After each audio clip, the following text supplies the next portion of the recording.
Hello. Hopefully this is working.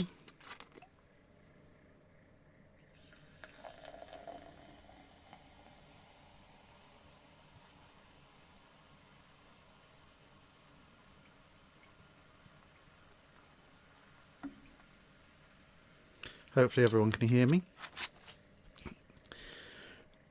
Oh dear. Cool, right. Okay, right, okay, well, let me start off this stream by quoting from the late great J.R.R. Tolkien. There is no curse in Entish, Elvish, or the tongues of men sufficient to describe the stupidity of local county councils. Yeah. Let me put it this way.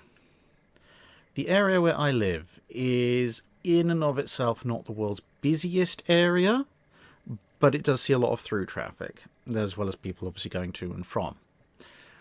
There are, from my road, within probably 400 or 500 yards, routes that will take you on a maximum of 6 possible options to get in or out of the area. And as I say, there's a lot of traffic, through traffic, so they're all mostly fairly busy. The wonderful county council, in its infinite and benighted wisdom, has decided that they will have 4 out of the 6 shut completely for roadworks, which they have not advertised, apart from one, haven't informed anyone of, and of the remaining 2, one of them will have one-way working with lights that don't actually work half the time. So the amount of traffic that normally would get through 6 different entrances and exits through the area is getting through 1.5. So,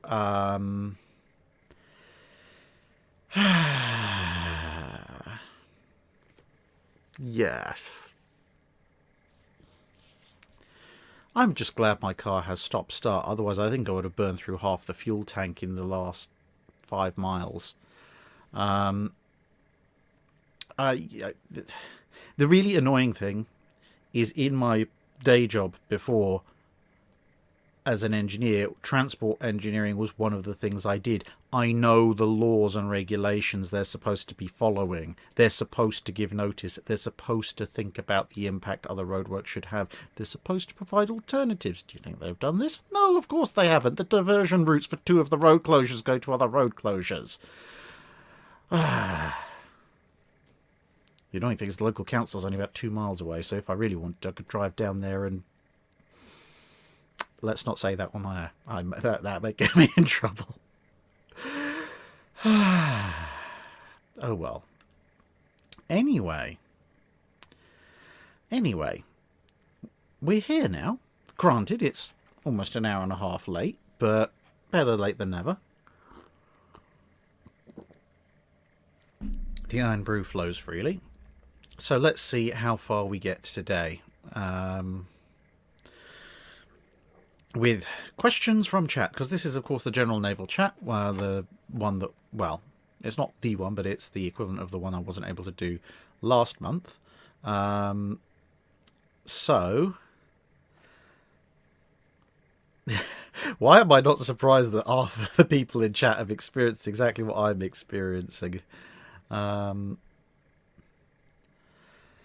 So let's get on with some questions and get my mind off of the stupidity of our local councils. Michael O'Brien starts off the questioning with USS Iowa circa 1943 replacing Bismarck in Operation Rheinübung. How does the operation play out? Well, actually, the Battleship New Jersey channel did a video pretty much on this. Basically, would Iowa have survived what Bismarck went through? I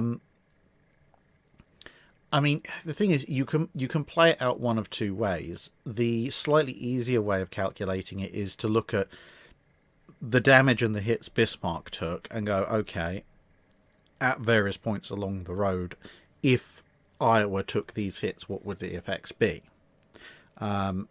that's a somewhat easy one to do, because the alternative is to turn around and go, okay, well, starting with the Battle of the Denmark Strait, how would that go? But the problem is, obviously, that's going to be very different. So then when you take it the next step forward, you are now in completely unknown territory, because instead of being, the run from Denmark Strait with some differences, you're now looking at just a brand new scenario, and then you have to generate outcomes for that, and then you're looking at another scenario again if when there's another sort of final reckoning with Rodney and King George V. But I mean, if you want to take let's say roughly that the Battle of Denmark Strait probably goes about according to what it historically did, because let's face it, Hood did get destroyed fairly quickly after Bismarck opened fire, and Prince of Wales had opened fire first. So the hits that Bismarck took will probably be approximately equivalent to the hits that Iowa actually takes, which in turn means that the main thing is going to be that hit in the bow. If that hit in the bow still happens, on the one hand, the Iowa can sail further than Bismarck, so in terms of fuel loss, it's not quite as bad.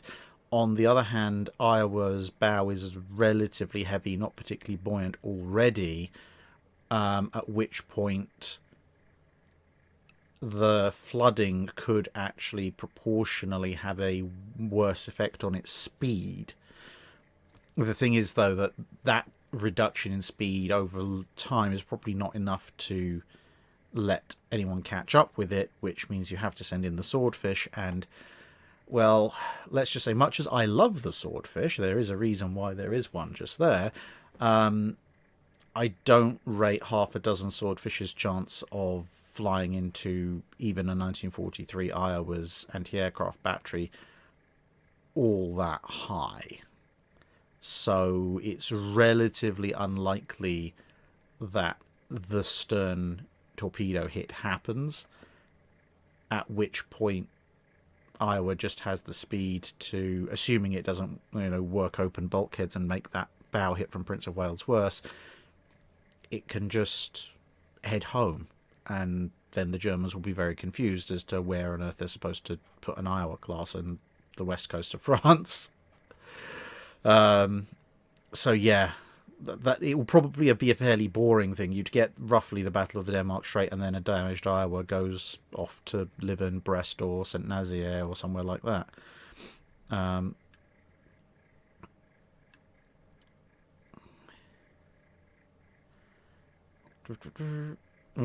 wow. People are getting very enthusiastic with all these questions.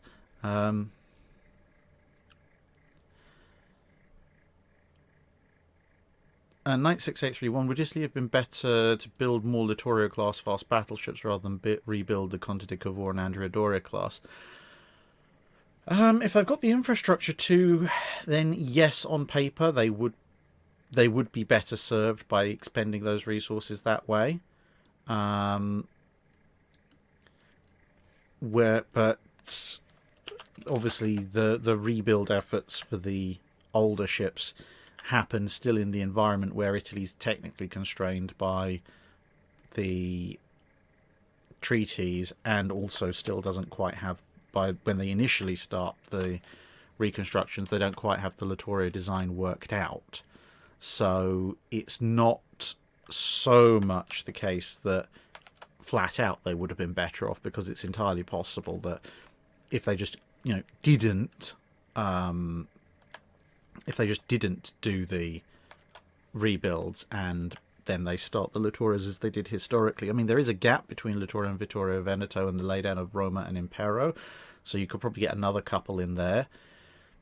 And yes, you'd then have a much more capable battle line. But given that Littorio and Vittorio Veneto were only just about getting into service at the start of World War II, then you're going to end up with whatever the not Roma and not Impero are going to be coming in a little bit later, which means that early on Italy's going to have a choice of either old battleships, non-modernized, then the two newer ones coming online, and then sort of 42-ish they'll have 4 modern fast battleships. That'll be really good for them. It'll make things very difficult, but whether the strategic situation will still be good for them by that point, given that they'll have had considerably fewer assets to play around earlier with, well, you know, it is a little bit all over the place.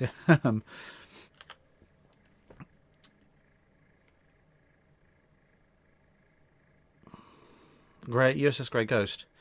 Follow-up question to the fully modernised Bayern question from livestream 161. Which version would be the most effective, barring any fuel shortages? Which version of a fully modernised Bayern?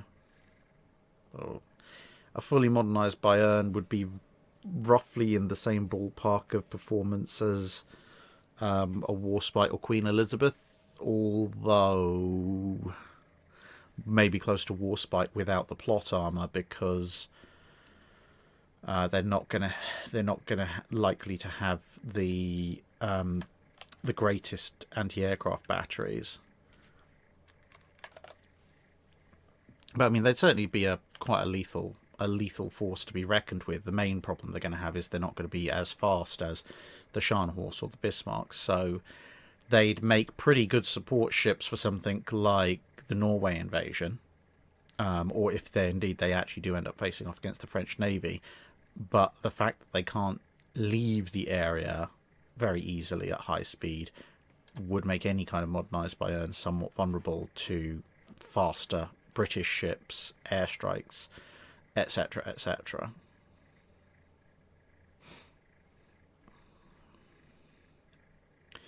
Whiskey Delta, how much could your local traffic situation be improved with a full broadside from a warship of your choice?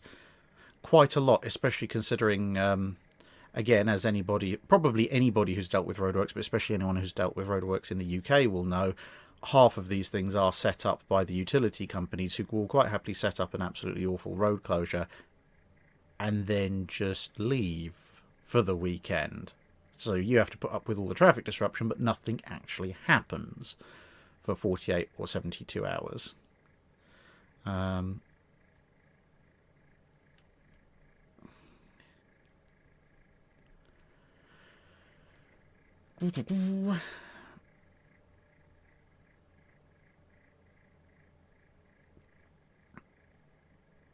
Knight 6831 again asks, how much trouble are the US in if Shinano is finished sooner and the design flaw of the joint between waterline armor belt and anti-torpedo bulge is fixed and her doors are seaworthy? They're not in too much trouble. They can just throw enough torpedoes and bombs at it to make it go away, the same way they did with Yamato. It's just going to take a lot more.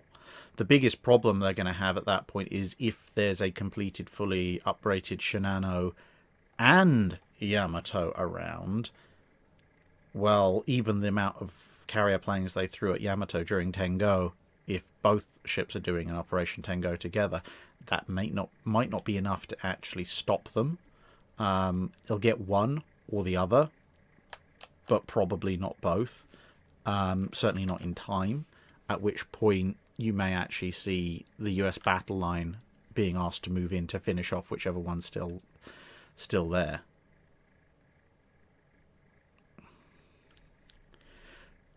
Thomas Hobarth asks, what effects does a full broadside with all guns from an Iowa class have to the ship? There's a bit of a thump, a little bit of a rock, but unless they've trained the guns absolutely fore or absolutely aft to the stops, that's really about it. For the most part, most battleships where they didn't have significant design constraints imposed on them by outside factors tended to be fairly well designed to withstand the blast of their own guns. The ones that tended to have issues were things like the Nelsons, where they were trying to squeeze a G3 battlecruiser into a hull that was about almost 10,000 tons lighter, or the South Dakota class, where they were trying to fit 16-inch guns and protection against 16-inch guns into a 35,000-ton hull. In those cases, because of those design compromises, you have issues. But for something like an Iowa, as long as you're not out on deck, apart from feeling a bit of a thump and a bit of a rocking, you're probably not going to notice all that much. from a full broadside. Redneck Fury asks, if nuclear ship reactors somehow got developed and were commonly available by 1935, how would this affect general ship design? Oh, that's an interesting one. I mean, I'm assuming that you mean something along the lines of nuclear reactors as were actually seen when they started being deployed on Navy ships, because a 1935 nuclear reactor built with 1935 technology is going to be fairly big and not nearly as efficient as, you know, something like you'd see in CVN 65. So, I mean, you're not going to need as much funnel space, in fact, if any, because, you know, you don't have boilers going anymore. So that's going to save on superstructure, weight, top weight, volume, and hull volume as well.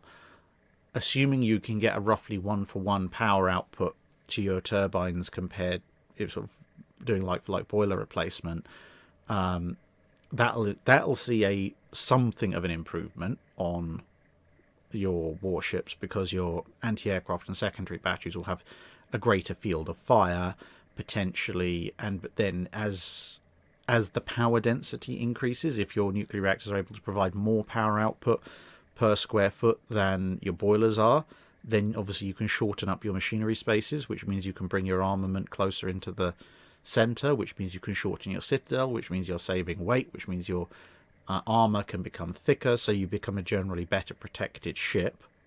So, you know, you'll get a lot more battleship for your average nuclear reactor. The only problem is that, of course, you're a battleship with a nuclear reactor on board. There are several bad things that could happen if you take hits in the machinery spaces. But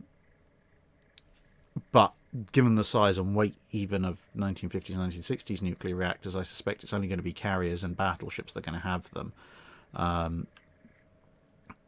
And the bigger ones at that.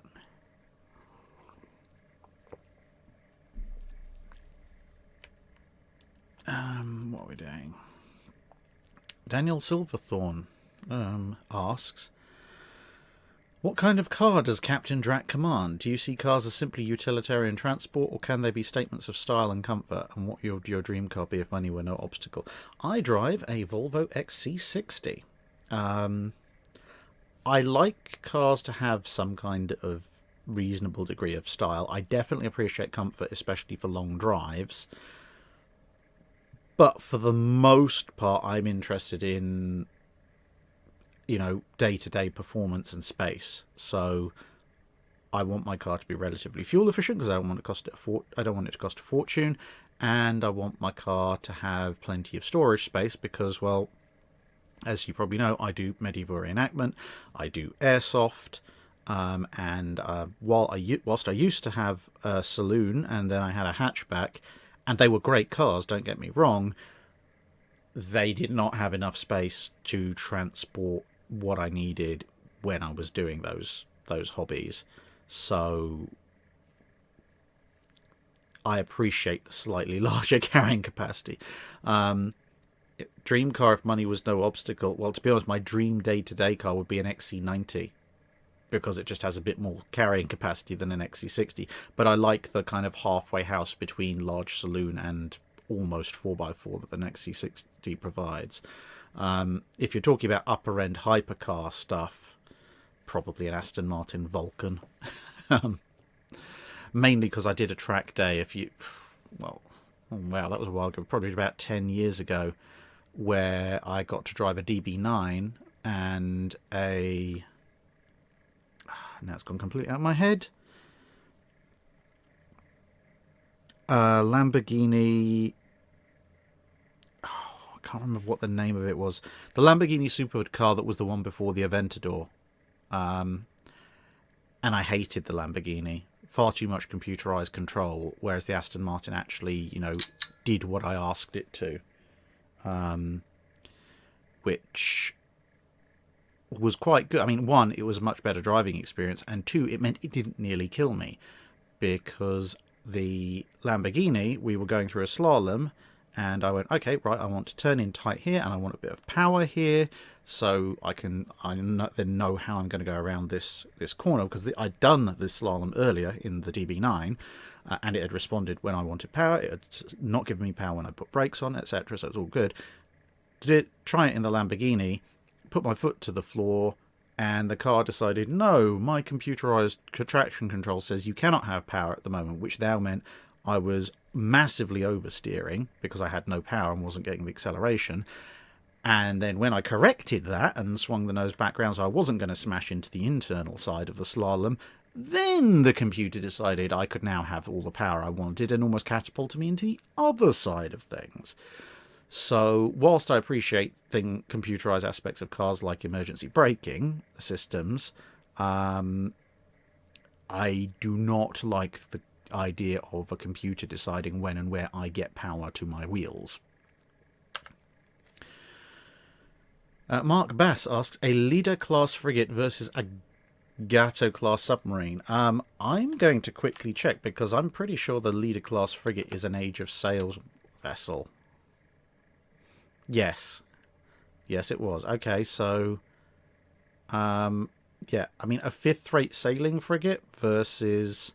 I was just going to check if somehow I'd missed some reuse of the Leader class in a much later environment. But no, I mean, come on, a 38-gun fifth-rate frigate versus a Gato-class submarine.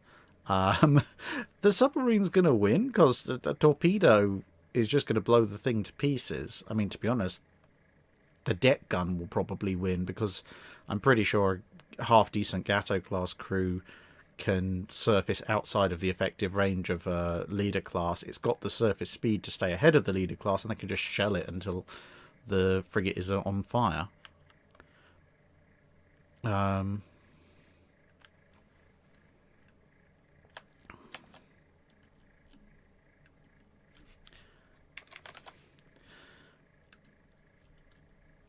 Harold Gunterchurn asks, if the US Navy had kept the Iowa class in service after the Cold War ended, how long could they have kept the Iowa class in service? Well, I mean, technically... which ones was it? I think it was Wisconsin and no, not New Jersey. Wisconsin and Missouri were technically on the books, at least in terms of being able to be reactivated, until actually within the last 10 years. New Jersey, I think it's New Jersey and Iowa that went out of service first, but technically I think it was until like something like 2008 or 2012, something around that region, that the Navy technically could have called Missouri and Wisconsin back into service.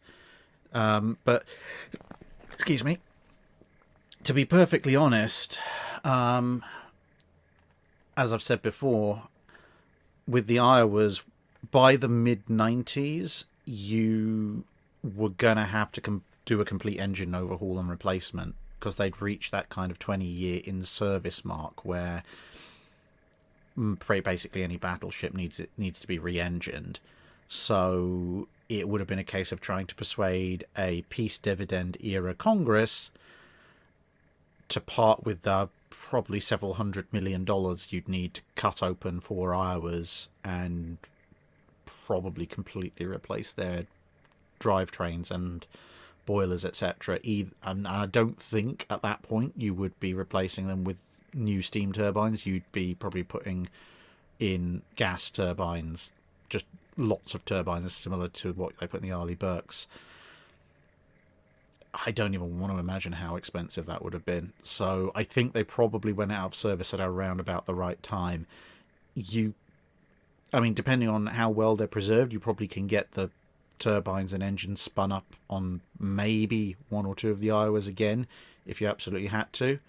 I suspect most of their engines probably have locked up in place, but with enough determination and money, you probably could get them running again. I wouldn't really hold my breath on them staying that way for very long. Maybe a few months, maybe a year or 2, but you're going to notice some fairly significant performance fall off soon after that.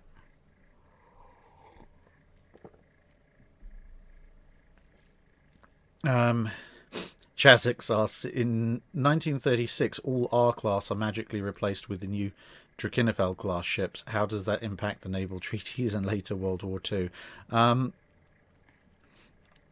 I think, well, if we're talking about HMS Drac, the hypothetical Uber combo ship that I randomly put together one dry dock, and the Royal Navy gets 5 of them. When it comes to the naval treaties, everyone's just going to throw their hands up and walk out, because what is the point at that point? I mean, HMS Drac is something like on the lines of 80,000 tons, armed with multiple quadruple 16-inch 50 turrets, and like the armor thickness and layout of a Yamato, but the armor quality of a British or Italian battleship. Why bother with naval treaties at this point? It's completely and utterly pointless. In terms of World War II, well, if they've got 5 of the blasted things, stick 3 of them in the Mediterranean, 2 of them in the North Sea, and nobody's going to dare bring a battleship out for a gunline fight, because it's just going to be a one-sided slaughter. I mean, you could send a Scharnhorst and a Bismarck out against an HMS Drac, and HMS Drac would still have the weight advantage. You could send 2 Littorios out, and it would still have the weight advantage.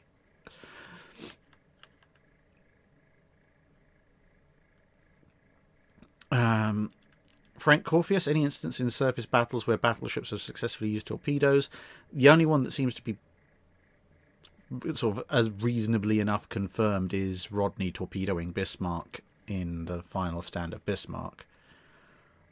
There's been 1 or 2 suggestions that in a couple of other battles that maybe a battleship launched torpedo might have had something to do with proceedings, but it's been relatively tenuous with no real convincing evidence in those cases. Ryan Gale asks, what's the slowest a carrier can be and still be an effective takeoff platform? Technically stationary. I mean, the carrier running forward adds the carrier's speed in knots approximately to the wind over the deck, which helps obviously with the aircraft taking off. But in theory, if you can just get if the wind picks up, then in theory that will make up for your relative lack of forward speed. The only problem is that as the wind picks up, obviously the seas get heavier, and if you're stationary let's say the wind is, let's say your default wind is 20 knots.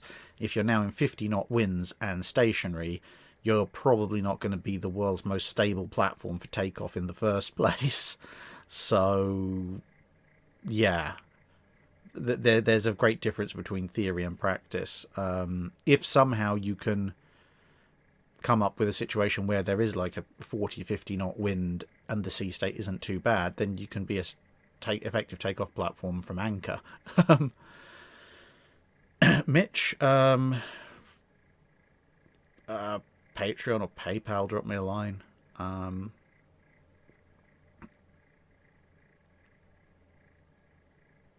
Romabu, Weinemonen and Ilmarinen Panzerschiff. When? I have done a 5-minute guide to them, actually. That took me a few days to try and practice their pronunciation, but yeah, there is a 5-minute guide to those ships somewhere in the depths of the channel.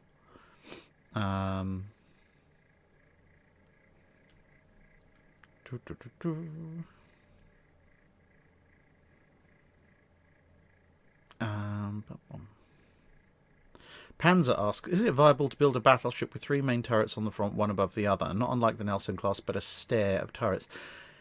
Theoretically, yes. One of the designs for the North Carolina class, when they were using Quad 14s, actually looked at that potential. It's possible. The main problem is that the 3rd turret is going to have such a high barbette, and in itself is going to be mounted so high above the deck, that you do start running into potential stability issues. And there's a lot of weight in that barbette. There are certain ways to mitigate that. You can either drop your freeboard, or you can make your turrets a little bit shallower height-wise.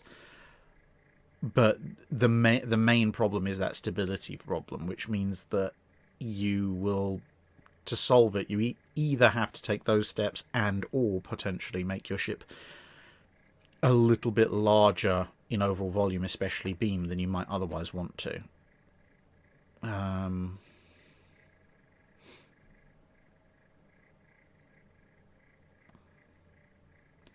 Matteo Peruzzo, were the Issei class battleships useful after their rebuild?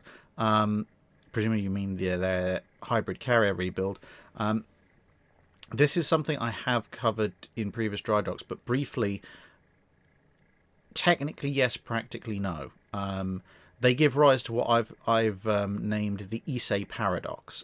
My general position on the Issei hybrids is, yes, you have a potential use for the Isseis as hybrid battleships, namely that you could, in theory,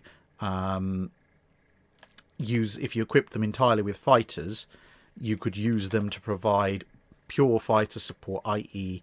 dedicated combat air patrol for your carrier fleet, thus allowing your carriers to concentrate exclusively on strike and fighter coverage for the strike, which theoretically makes your job a little bit easier and increases the overall strike power of your fleet carriers. So that sounds like a good thing. However, that then raises the problem of why aren't you using a fleet carrier to do that anyway? If your objective is to have a dedicated combat air patrol fighter only equipped ship. And it thus indicates you actually have much bigger problems than whether or not a hybrid carrier battleship is useful, because it basically points to the fact you don't have enough carriers and your enemy has too many carriers, which means you're probably doomed regardless of what you're going to do. So the short summation of the Issei paradox is, yes, you've created something with a theoretical niche of possibility, but that niche of usefulness only arises in a circumstance where you're probably doomed anyway.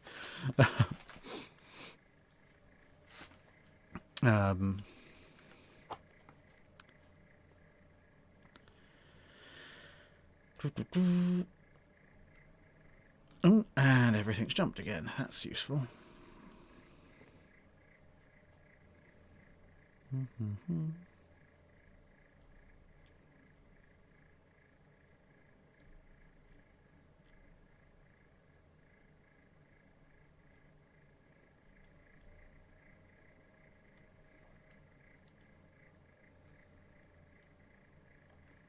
There we go. Right, sorry. Just scrolling back up to a point where the questions look something like what I remember them being before it jumped. Michael O'Brien, it's in 1936 the Führer has ordered the Kriegsmarine to overhaul one aspect of the Navy. You've been chosen to pick which aspect to change. So assuming I'm acting in the Kriegsmarine's best interest, because of course I would seek to sabotage the Kriegsmarine as much as possible, but assuming that I've been assigned to change something, it's too late to start building decent light cruisers. I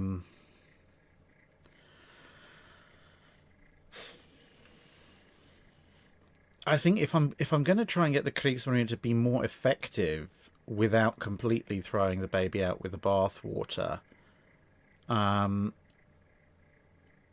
I think at that point the main thing would be to stop work on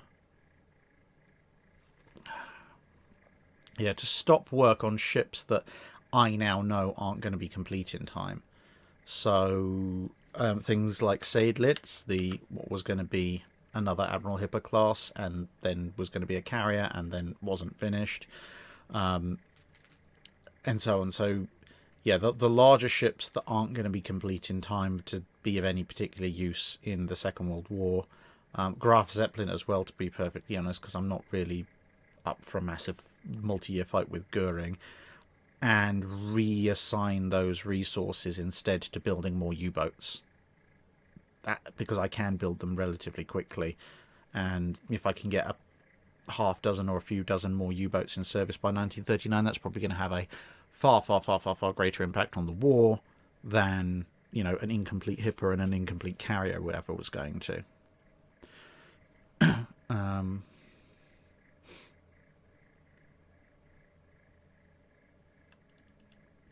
Hello, Sebastian Hool.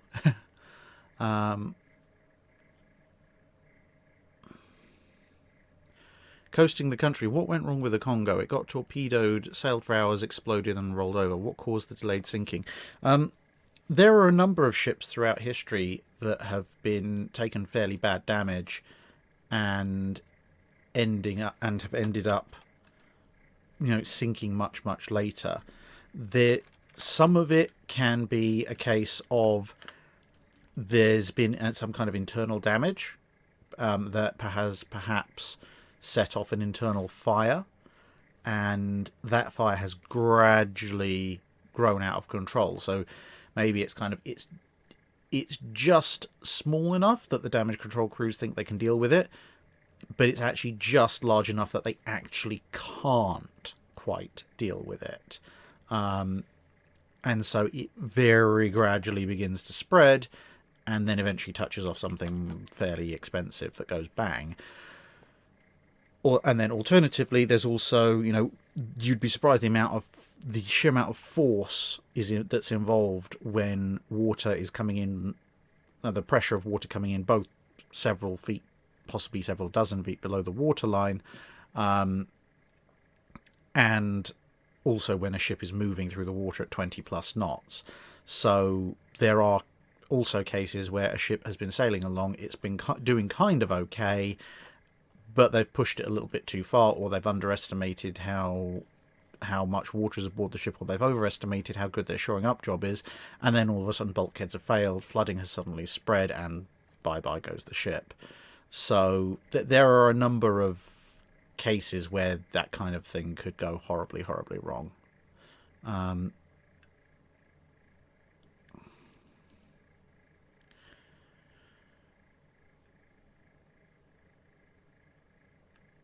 Sean King 59. Oh wow, okay.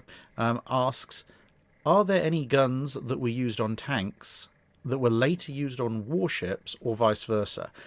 Tank to warship is a very rare thing, mostly because even today, tanks are usually slightly underarmed compared to warships, and certainly back in the day that was the case. So, I mean, if you think about it today, what do most tanks have? 120mm guns, i.e. the 4.7 inch of some description. There's a few 125mm or larger guns out there, but the general surface weapons, where you've got single surface weapons these days, are 4.5 or 5 inch guns. So, okay, they're maybe roughly in a ballpark with modern tank guns, but when you look at a modern ship-borne artillery, that's got to reach out 10, 15 plus miles. It's got to be able to fire incredibly fast. They're auto-loading, etc. Whereas a tank, they don't have to fire anywhere near as far. The kind of rapid fire provided by auto-loading that a modern warship's gun has, it is just not needed in a modern tank, because it wouldn't really benefit you any, and also the mechanisms required would make the tank absolutely massive. And then if you go back into World War II, well, most tanks near the beginning of the war, they got maybe like 20, 30, 50, 57mm guns, maybe a 75mm gun, i.e. roughly a 3-inch gun.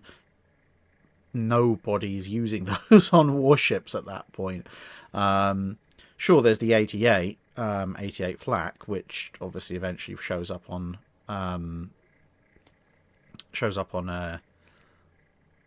German ships as an AA gun, and on some German tanks as an anti-tank weapon.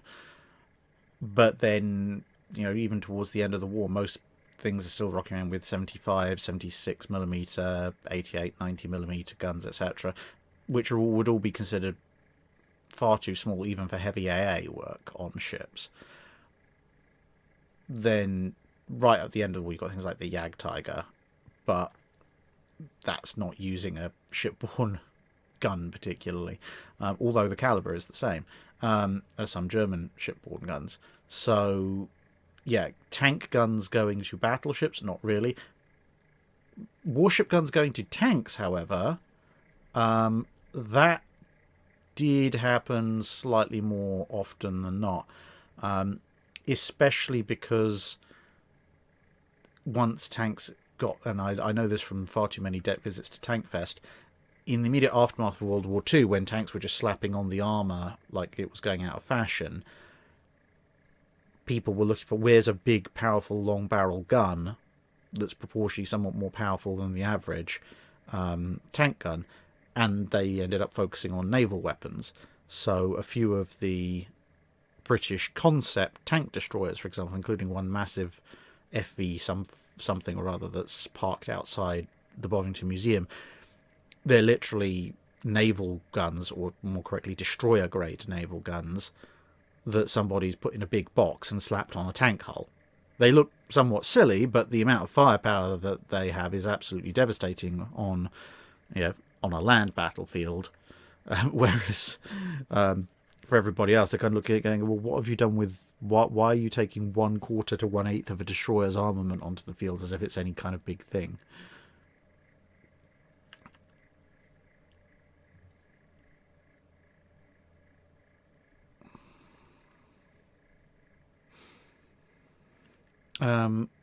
Kilian Ortman, would a Deutschland-style super heavy cruiser with 8-inch guns be more or less effective than the original with 11-inch guns?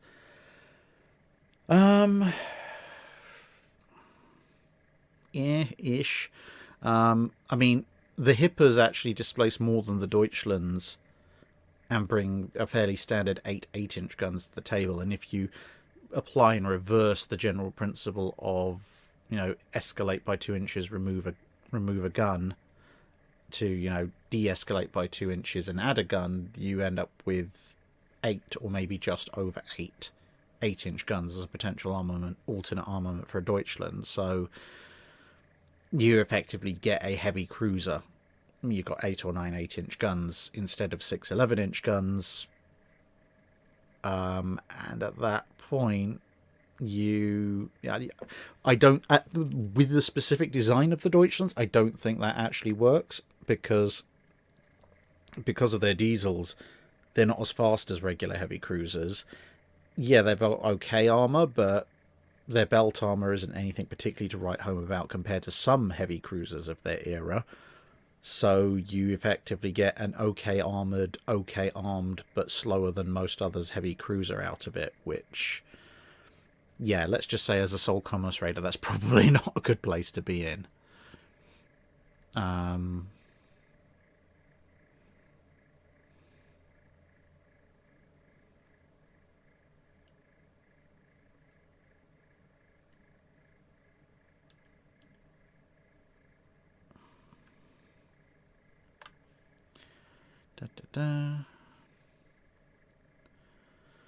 Right, Tobias Gregory asks, if all the technological and logistical issues for railguns could be overcome, could we re-see a return of the all-big gun battleship?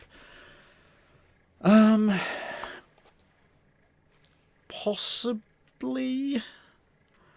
I mean, again, this is verging on the modern stuff, which I generally wouldn't touch, but it's more questions suited for bilge pumps. But briefly, as I've said on bilge pumps, I don't think you'd see the complete elimination of missiles. You would still want defensive missiles. But if somehow you could make railguns work, then potentially you could see a ship that has VLSLs amidships and railguns forward, because you probably still want a helicopter landing pad. But that would be if you could develop the railguns into what I've hypothesized as a potential fuel-saving missile launching device, as well as, projectile throwing. Ryan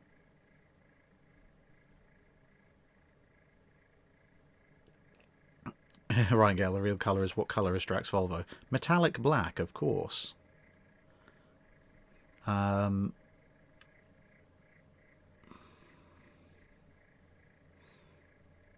James Vega, I will, if I ever see something of that nature.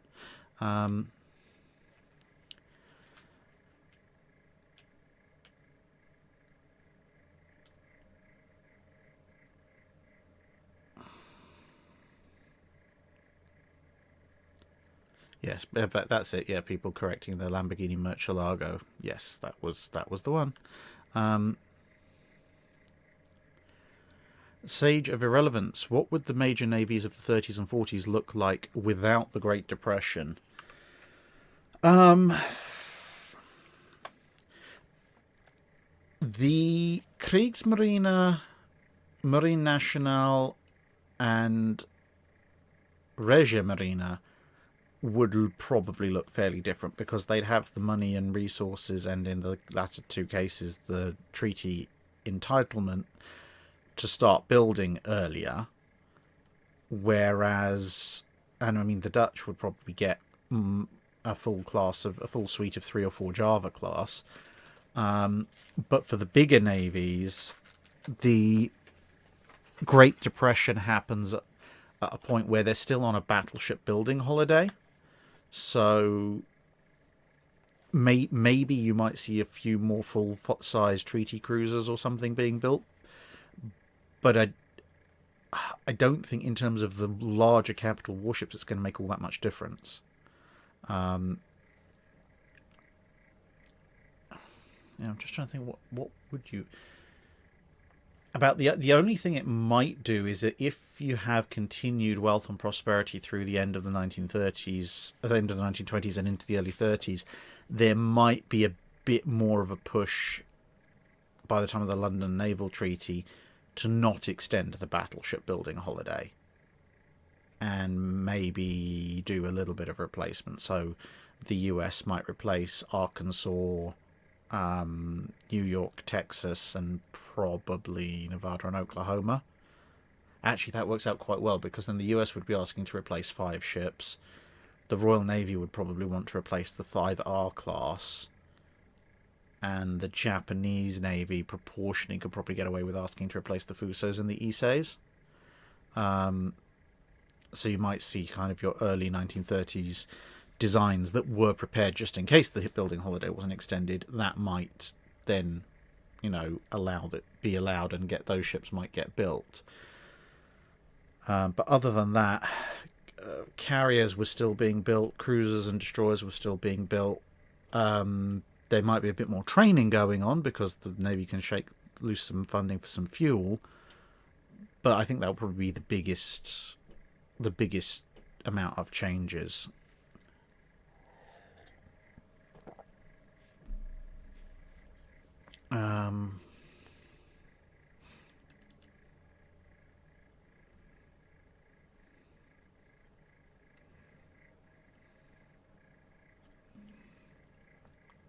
What have we got? Thomas Hobarth, what were the designers thinking when they designed the M2 class?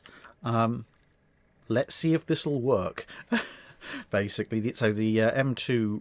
M1 was a submarine with a 12-inch gun. M2 was a silly idea. I know, let's try and stick a hangar on it instead. Basically, to be fair, you can kind of see some of the basic logic. They were trying to figure out, we've got these fairly big submarines. We know how kind of submarines work for commerce raiding, but with these big subs, can we get them to do anything extra? What else can we get these subs to do? And everyone was experimenting to a certain degree at that point. Maybe M1 and M2 took things a little bit further than most, and kind of proved that the submarine aircraft carrier or the submarine monitor don't really work. But given that the technology was so relatively not misunderstood at the time, I can kind of see why they did it, but also why they very rapidly concluded that they weren't going to continue down that line. Quite apart from the fact that pretty much most of the M class ended up at the bottom of the ocean, which didn't really help.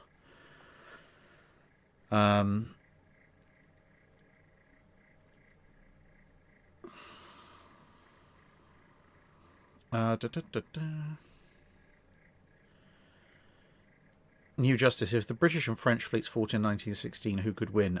That's going to be the British by a long shot.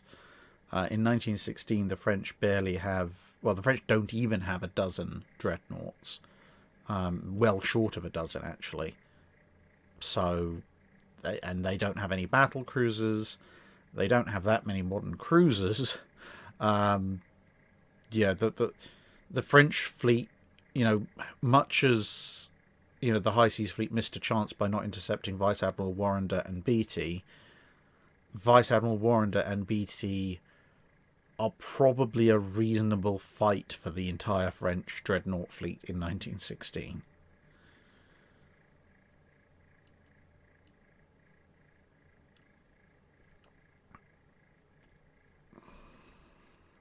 Nihil Patel, do you think that Admiral Ching Lee could have had any influence on the post-war US Navy had he not died of that heart attack? Well, as I mentioned in the video on him, he was working on the next generation of anti-aircraft systems, so that certainly would have had an influence. But on the other hand, Admiral Lee was very definitely a fighting admiral. He liked being out there. He liked taking on the enemy or being ready to take on the enemy. And apart from working on some experimental weapons towards the end of the war, and obviously, although he didn't know it at the time, the end of his life, he was getting a bit worried about what might be his future in the US Navy after the war. Because if there's not, where do you put a fighting admiral if there's no one to fight? So I think he definitely would have had some positive effects with regards to, anti-aircraft gunnery and such like. But I have a feeling he probably would have retired in the late 40s or early 50s, especially with missiles coming in. He may have decided to try and apply himself to working out how missiles work and move his speciality over to that. But I think, to be perfectly honest, he probably would have just wanted a break. I mean, he had been on a single tour of duty for about 3 years, almost without any leaves. It's quite a significant achievement. Carl the Killer Gamer asks, was there any specific reason why Bismarck was launched on Valentine's Day? I heard it might be about in more Central European Valentine's Day was about the early start of spring. I genuinely don't know. I mean, I can't think of any particular significance that Valentine's Day had for the Kriegsmarine or Nazi Germany. So I genuinely think it may just have been a coincidence. The video footage that exists of Bismarck's launch certainly doesn't seem to attribute any particular significance to the day itself, outside of the fact that it's the launch day of a really powerful battleship in their estimation.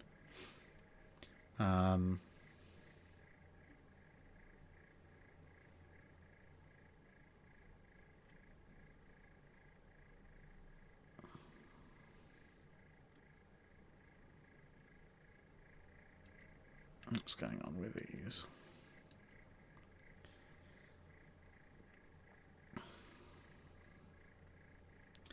Redneck Fury, most poorly named ship. My choice is USS Devastator, a 200-foot-long unarmed minesweeper. I mean, yeah, that is a fairly poor choice for a ship name. I mean, much as it's a cool name, naming your ship HMS Invincible is pushing your luck a little bit, even for the Royal Navy, especially considering that a disturbingly high proportion, well above average proportion of ships named Invincible tend to meet rather unfortunate ends. It is a little bit of a challenge to anything that might want to visit ill fortune upon you to name your ship Invincible. Although, if I ever do own my own ship, I am going to call it the Invincible 2, just to keep people guessing.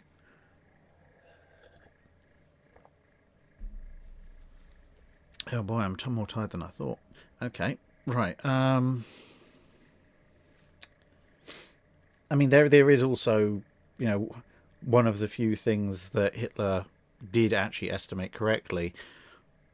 Naming a ship after your country does put some fairly significant strains on it, because you don't really want to see that thing get sunk. And realistically, a warship's job does involve the risk of being sunk. So if you're going to name something like United States or Germany or HMS Great Britain, you better be damn sure you're going to keep that thing safe. I mean, there is a USS America at the moment, and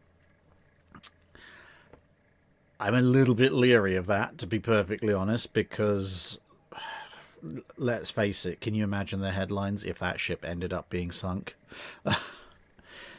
These days it might not have quite the same effect that it would have had in World War One or World War Two, but I still can't imagine that it would be a good thing. I mean, getting a ship sunk generally is not a good thing, but a ship named that way especially.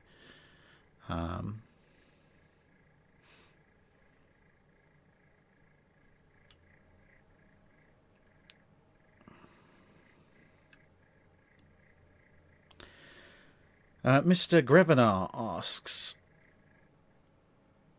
where did the German Imperial Navy get their officers trained and get the know-how to train naval officers if it was only a minor naval tradition in the predecessor states?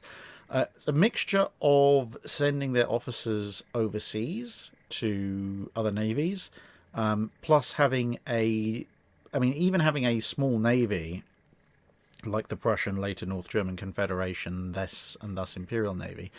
It doesn't mean you don't know how to navy, it just means you have a very small navy, so you can use those people as a cadre to expand out. Obviously, once you get up into full fleet operations, where you've never done full fleet operations before, you have a little bit more of a problem, but again, by sending officers to train or observe with, at the time, friendly overseas navies, you can bring a lot of that experience back home, and then once you hit a critical mass, you start to develop that expertise in-house yourself, much as almost everybody else did. Jane Cobb's hat, HMS Powerful and Terrible. Were they powerful or terrible? They were relatively powerful, but in terms of overall practicality, cost to run, and general utility, they were pretty terrible. They represent in some ways the best and the worst of the late 19th century Royal Navy. The best in that they are some pretty magnificent pieces of ship architecture. Also the worst in that they're, apart, if they weren't for the fact that there were two of them, you would effectively describe them as one-off counters to a single ship, which they almost certainly would never actually meet in combat, and really a little bit too oversized to be practically replicated across the board. Hang on a second, excuse me.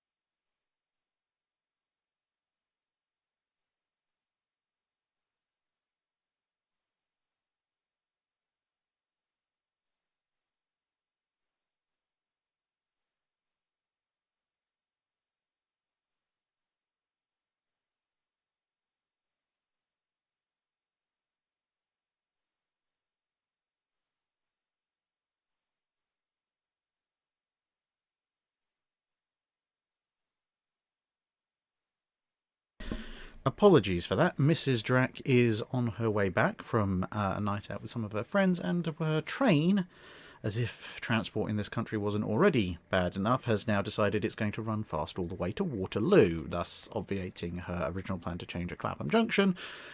So I had to give her some heads-up info on how to deal with that.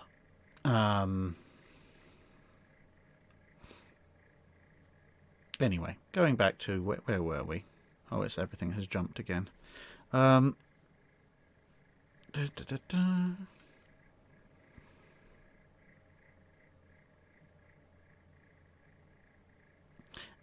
16365. How would the Montana class do if they were built and armed with the 16-inch 50 cal Mark II guns, i.e. the guns intended for the original South Dakota and Lexingtons? I mean, they do pretty well. They're still pretty quick, very well armoured battleships, and even the old school 16-inch 50 packs a mean punch, especially considering they would have designed new shells for them. Granted, it's going to be slightly, and I do emphasise slightly, less powerful than the 16-inch 50 Mark 7, but in most terms, I don't think anyone on the receiving end is going to notice a tremendous difference between performance.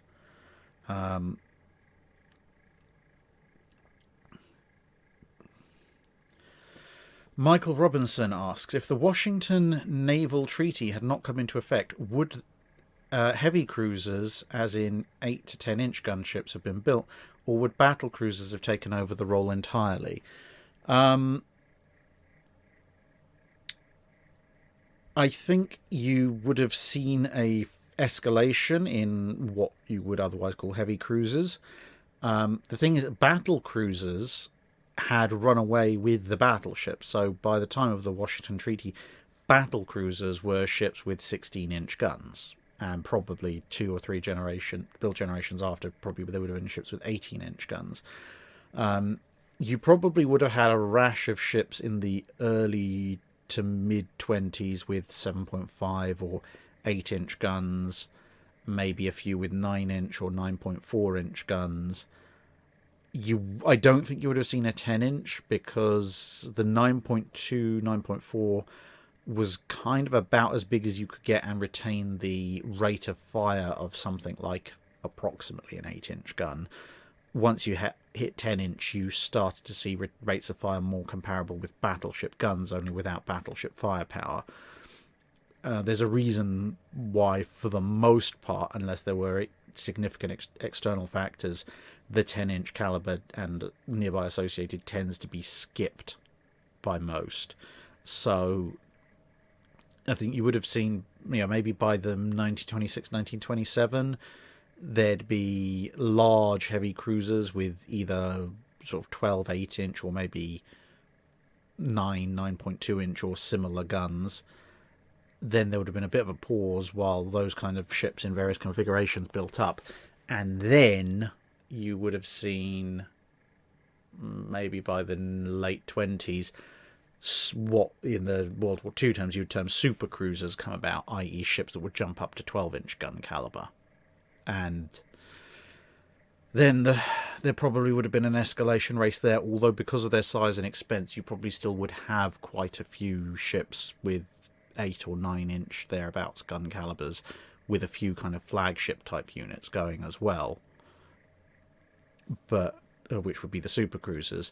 But I don't think it would escalate much beyond 10 or 12 or 14-inch weapons, because once you get much past that, you're now entering the realms of full-on capital ships. So you would have had multiple divisions of cruisers. You probably had very small light scouting cruisers, which are kind of almost like oversized destroyers. Then your core cruiser realm would have been the 8 to 9-inch caliber ships. Then, taking kind of the role of the armoured cruiser back in the late 19th century, would have been the super cruiser, and then the battle cruiser way further up.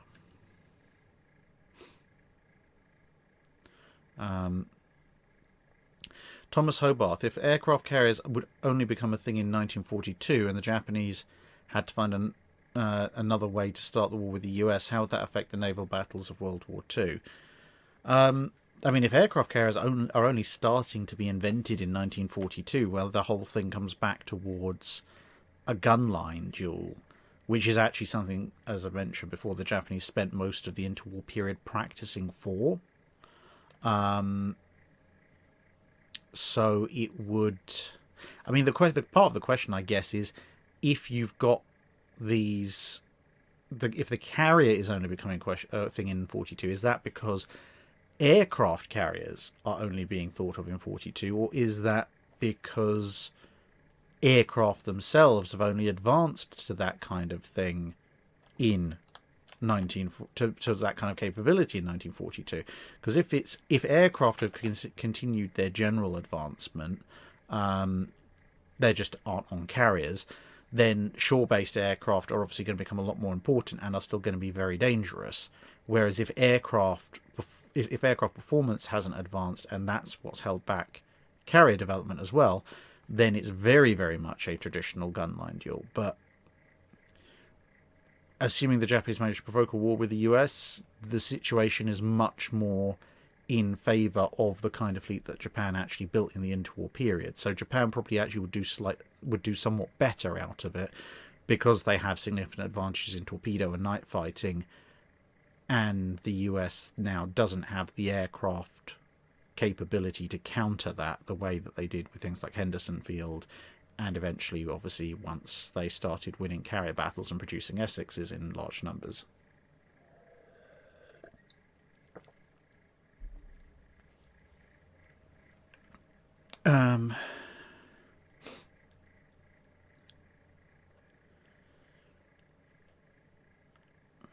Jesse Estrada, adding on to the question of stair ship turrets, what do they put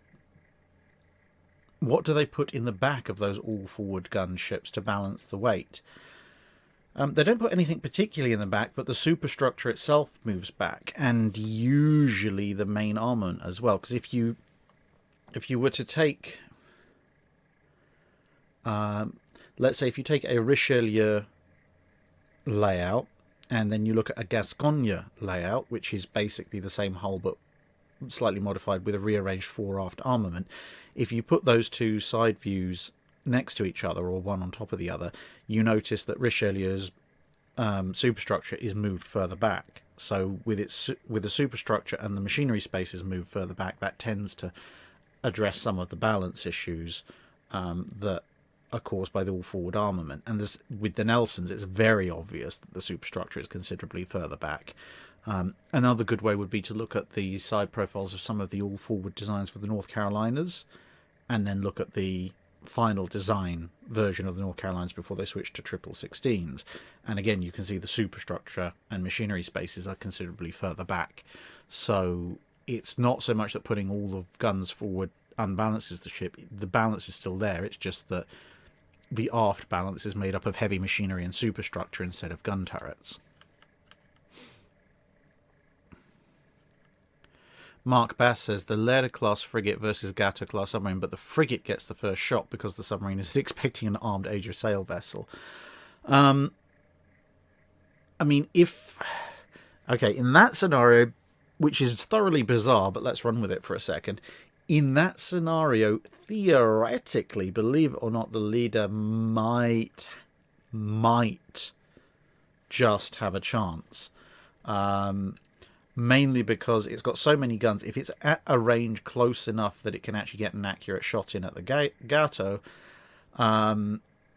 then it's got a lot of guns, and therefore it might be able to sweep the decks of the sub with successive blasts of grape shot, which would be enough to keep the gun crew on the Gato from being able to actually operate the gun. The only question at that point then is, eventually the Gato will come around and torpedo it, or just dive and torpedo it. The main question at that point was going to be, will the carronades or the main battery guns on the frigate be able to punch a hole in the pressure hull, or dent and put breaks in the seams of the pressure hull quickly enough before the sub can submerge? My bet is on probably not, but you never know. I mean, if they get off a full broadside and they manage to put a few rounds through the sail or conning tower in such a way that they either can't close the hatches, or there's a hole in below the hatch and they can force the thing to stay on the surface because otherwise it'll flood, well, to be honest, I mean, even at that point, they theoretically can just turn the sub and torpedo the frigate, but you might end up with a Gato class coming out significantly the worse for wear as a result.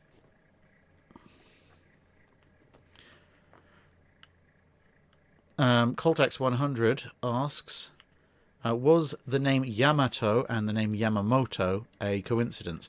Well, Yamato is an old term for Japan, and Yamamoto, I believe, is a derivation from Yamato, so it's not a coincidence in as much as having a phraseology of something like Yamato to refer to a large and powerful battleship, that's fairly expected.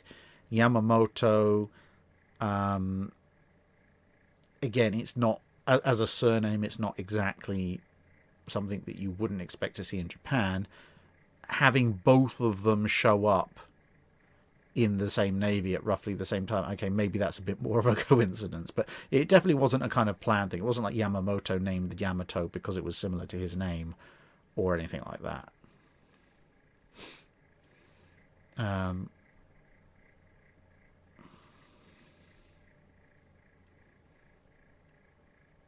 What have we got? Rocket Guardian. Could the auto-loading guns of the Des Moines class be upscaled to a larger gun, or is 8 inches the highest practical size for guns of this type? They were looking to see if they could get autoloaders at a larger size. There's some designs for the Lions that were looking at auto-loading 16-inch guns, if they could somehow get those to work. I mean, technically speaking, there's nothing to stop you making autoloaders at a larger size than the 8-inch. But it's there's, put it this way, there's a reason that auto-loading 6-inch guns were developed before auto-loading 8-inch guns. The stress and strains involved get worse.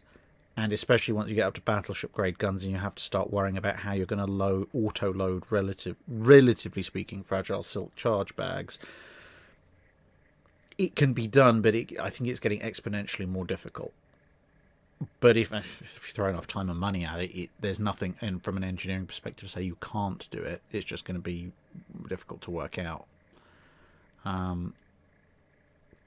Yo Beef Jerky asks, what are your thoughts on the concept of sticking cruiser scale guns on carriers with the assumption they'd be participating in direct fire combat? In the 1920s, I can kind of see the logic to a certain degree. Certainly for things like the Lexingtons, if given the relatively limited capabilities of aircraft of that era, and the fact there's no radar, the idea that if you're running around something as big as the Pacific, you might then end up with, especially if you're in the US Navy, you don't have any fast capital ships to match the Congos. The idea that you might then run into a fast cruiser force or a battle cruiser force, and ideally probably hopefully a cruiser force, and then have to run away and keep them at range with something heavy enough to make them think twice. Whilst it's kind of insurance against a very, very bad situation that you hope will never come about, I can see the logic as to why you would have them just in case.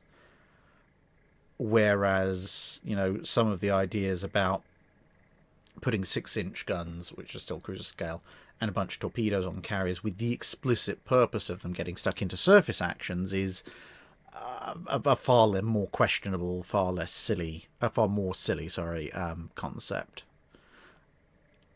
Still, in the long term, obviously, the 8-inch guns on the Lexingtons were a bit of a waste, but there is a certain understandable logic in the 20s for them.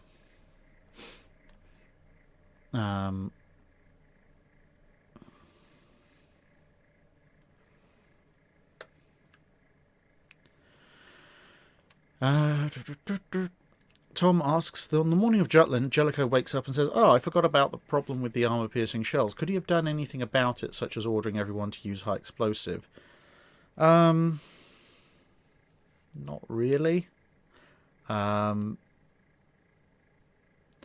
mean, about the best he probably could have done would be maybe to order the ships that had them to use CPC, which would have had some limited armor-piercing potential, but a lot more explosive power. So, if the shell's probably not going to penetrate anyway, you might as well give it a massive boom. That might have helped somewhat. It might have led to a slightly more optimal overall outcome, but yeah, the morning of Jutland is not really enough time to fix faulty AP shell fuses. and against a lot of the targets, there's not a tremendous amount. There's not a tremendous amount where you would necessarily have anything better to switch to.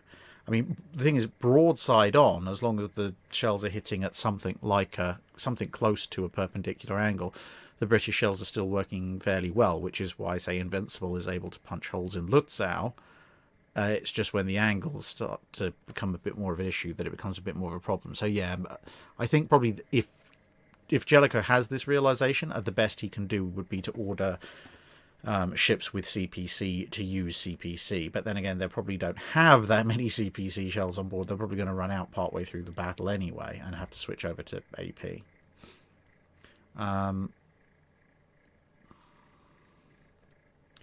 Miles McCaskill, does the muzzle velocity to projectile spin ratio change during the service life of a 5-inch naval gun barrel and liner at the end of service life when the gun would ideally be swapped out? It depends, yes, to a certain degree, but it depends a lot on the muzzle velocity and thus the proportional pressures and wear on the gun. For something like the Italian 15-inch gun, which obviously is where the theory is kind of originating, they're firing a very heavy shell at very high muzzle velocities, so there's an awful lot of energy going on. So wear is obviously accelerated, and with wear being accelerated, that also means the effects on spin and accuracy are also going to be more noticeable. Whereas with a 5-inch 38, which is relatively speaking, compared to other similar sized guns, a slightly lower than average velocity weapon,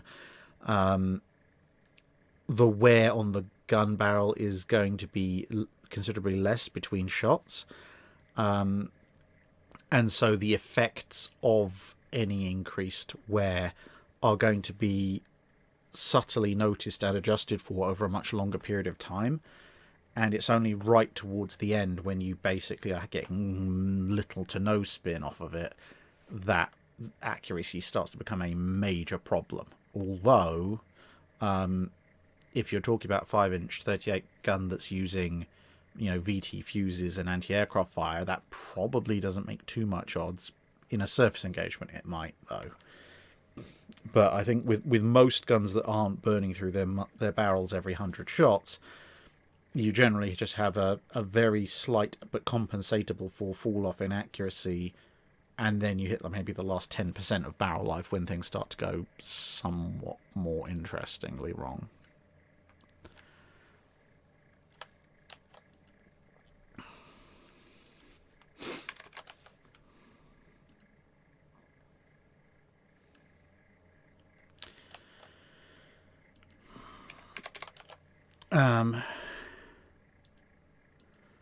So yeah, I will keep going for a little while longer, definitely, guys. Don't worry, I'm not banning you right now, but I'm giving you a little bit of a heads up that, as you might guess, I am absolutely shattered.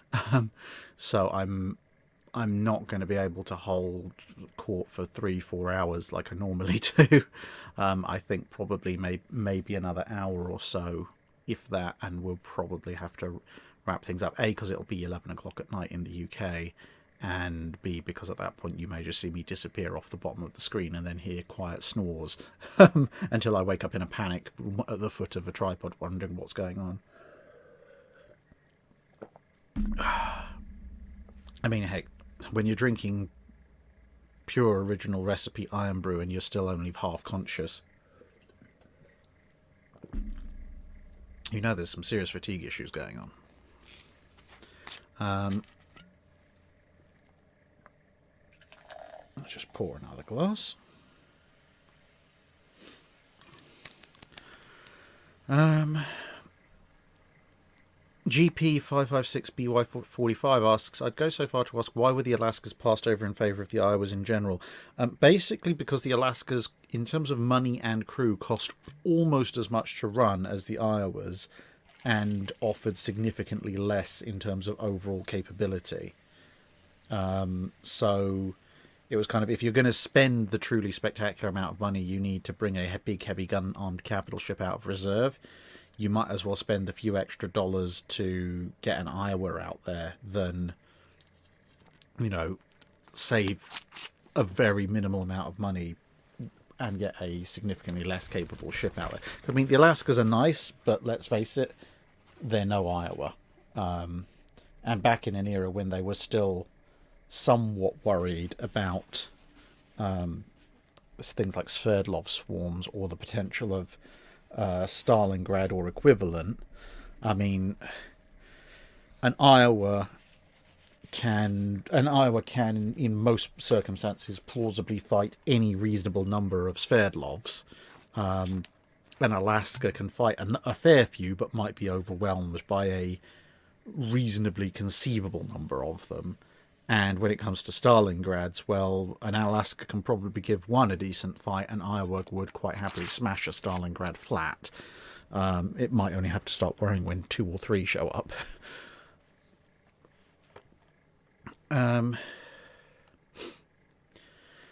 Whiskey Delta Golf. Thanos snaps his fingers in 1916. Half of each Navy's ships vanished. Does this benefit the smaller or larger navies more? And what is the impact on World War One?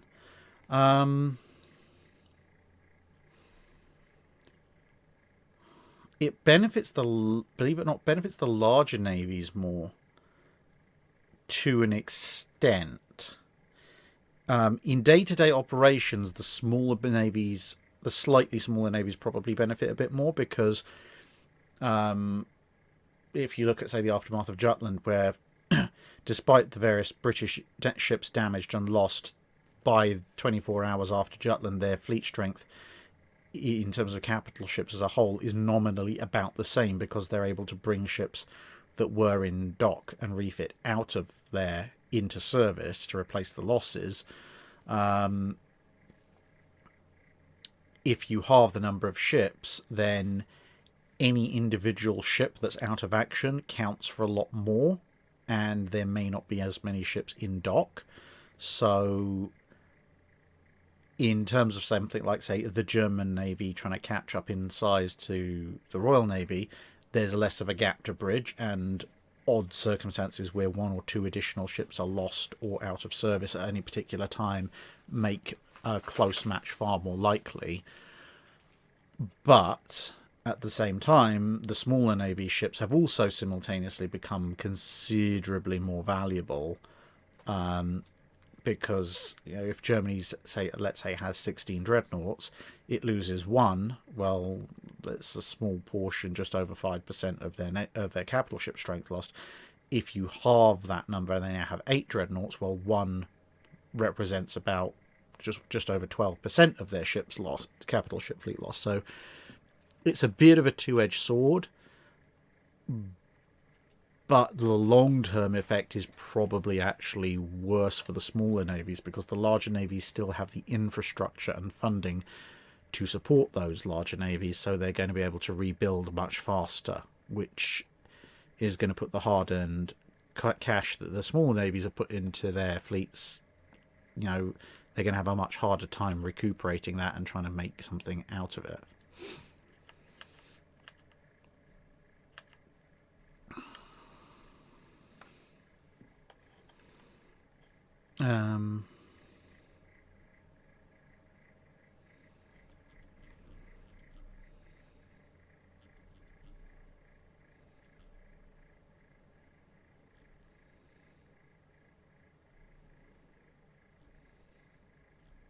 Sorry, everything just jumped again.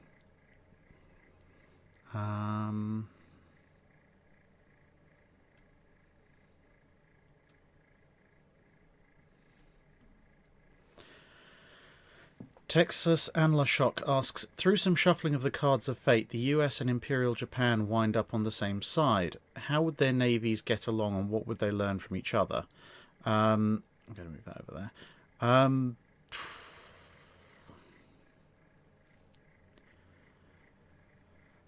Getting along is going to be an interesting one, because if you're talking about the World War II period, there's been a lot of tension and a lot of they are the enemy built up in peacetime. So suddenly switching that on its head and we're now working with them plus some of the, shall we say, less than charitable thoughts that the US had towards Japanese and Asian people in general, and the Japanese had towards the Americans, and the British and all the other European and European descended nations as a whole in general. Yeah, that's going to make things very interesting for a while. In terms of what they'd learn from each other, they probably would refuse to for a good long time. Eventually, if they're going to get anywhere, it will probably be with compare and contrast their carrier operations.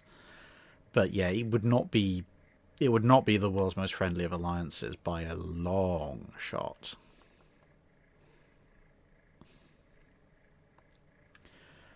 Peter Underhill, would any of Brunel's greats, Britain, Western or Eastern, have been practically rearmed as warships?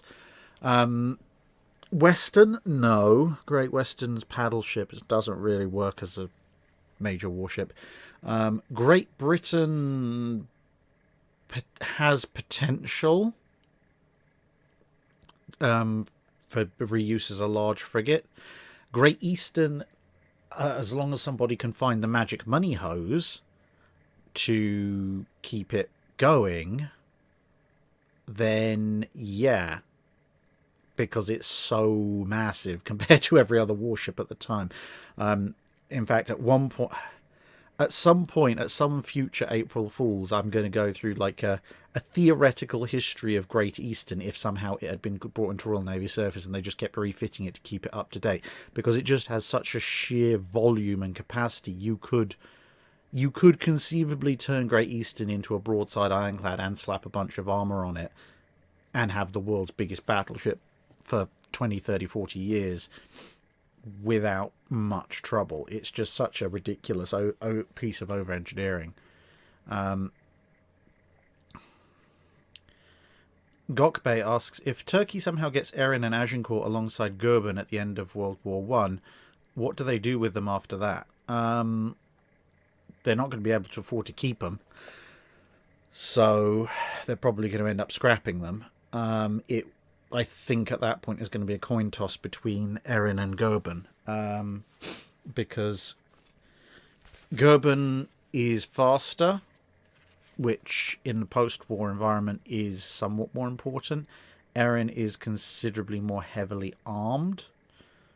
Goeben, in some ways, is actually somewhat better protected. Poor old Agincourt is going to get left behind. But yeah, the Turks, they can't afford to run 3 ships. They might turn one into a museum and keep another and scrap a third, and maybe use the scrap of one to pay for the museuming of another, and then maybe use some of the income to pay for the upkeep of the third. But yeah, then I don't think they're going to be able. They're definitely not going to keep all 3 running. Thomas Hobarth, how many navies had battle cruisers in service during World War I? 2, Britain and Germany. The French considered building a battle cruiser, but it was going to be a battle cruiser variant, well, development of the Normandies or derivative of the Leons, depending on how you want to look at it. And obviously they never built one. The Americans looked at a battle cruiser version of Wyoming. Again, didn't actually build one. The Russians were building the Borodinos, but didn't complete them. And the Italians, well, they didn't even really look at the idea in any real seriousness in World War One. There were a few sketches, but that was about it. Excuse me a second.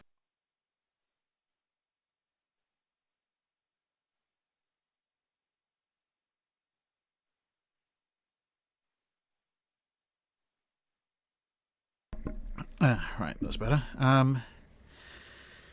Jimmy Lee. Quite enjoyed you being in the Ken Chapter in Anime History collab. I hope you cover the Ning-Hai class cruisers. Excuse me. Well, I mean, if they want me to... Oh, yeah, so I will cover the Ning-Hai's Chow Ho protected cruisers. Yeah, I mean, I will be covering the Chinese ironclad and steel navy of the late 19th and early 20th centuries at some point. I've actually managed to come across a couple of pretty decent books on them, so that is going to be quite fun when I get round to their slot on the 5-minute guide list. If I really, really fancy inflicting pain on myself, I might try and figure out what the heck was actually going on at the Battle of Yalu River. Yeah, and as for when will Mrs. Drac as the mine come back, yeah, there will be a Navy mine, the Evolution of Naval Mines special at some point, and you can guarantee she'll be featuring strongly in that. There may be a few other videos in between that will mention naval mines, which will probably see her appearance. And of course, well, I don't know exactly how much you'll have to pay her, but you might be able to convince her, those of you who are lucky enough to run into us on the US trip next year. You might convince her to put the mine voice on. You never know. That'd actually be quite funny, considering of the crew of 4 of us, 2 of the, because well, actually, I'll take Ralak's question now because that's relevant. So he says, sorry if it's been mentioned already. Well, it has been at the end of some dry docks, but your due to COVID postponed tour of the US, is it still on hold? So for those of you who haven't seen the announcements at the end of some of the dry docks, the US tour is now back on, hopefully, assuming that the travel restrictions stay as they are at the moment. I'm going to be applying for ESTA visas in the next week or 2, so hopefully they'll all come through. But there have been some changes. So before, when I planned this trip before, it was going to be basically a 2-week hell march of just myself, basically sleeping in planes and trains during the night and touring ships during the day until either I died or 2 weeks ran out and I found myself back in the UK. This time, however, it's going to be slightly different. So I've extended it to 3 weeks to give myself a little bit of breathing room. And because there will be that breathing room, Mrs. Drac will now be able to accompany. On top of that, I've shanghaied 2 of my best friends to come along as well. One of them is American, so we will have kind of a native guide, if you like. So the plan then is going to be, instead of planing and training everywhere, we're going to start off near the beginning of April on the northeast coast, and we're going to wend our way down the east coast on an RV road trip. So now finding RV parking spots is going to be another thing I need to do for the first bunch of ships we're going to see. And then we're going to ditch the RV in Atlanta, take a flight over to LA, and then work our way back. So I actually have the schedule written down there somewhere, but effectively we're doing the East Coast, popping over to LA, San Diego. Depending on what the status of Texas is at that point, I may be going to see USS Texas. Either way, I will be going to see then Alabama, and then coming back up along a few bits on the East Coast on the last week. So, yeah. Yeah, so if during that point you're lucky enough to run into us, well, 2 out of the 4 people in the crew can do mine voice or similar. And no, if you try and bribe them to narrate everything around me in mine voice for the rest of the trip, somebody will die. It may be me, it may be them, it may be you for bribing them. Somebody will get it, because I love the mine voice and I love Mrs. Drac dearly. I won't put up with it for 2 weeks. I will go mad. Oh dear. There's only a certain amount of anime I can take. Thomas Hobart says, if Jutland had been a passing engagement, how would this go for the High Seas Fleet? It basically depends on who gets a crippling salvo into the other side ship first. Because with the speed and closeness of the line, if somebody gets crippled, it's going to cause a bit of a pile-up and an evasion issue with the rest of the line behind it. which could provide just the fatal weakness the other side needs to exploit. The Germans are slightly more vulnerable to it, in as much as the battle turnaway maneuver, which Scheer might try to use, would be really thrown out by having one or more crippled ships in its path. Whereas the British are probably not going to be worrying about turning and running away anyway. But,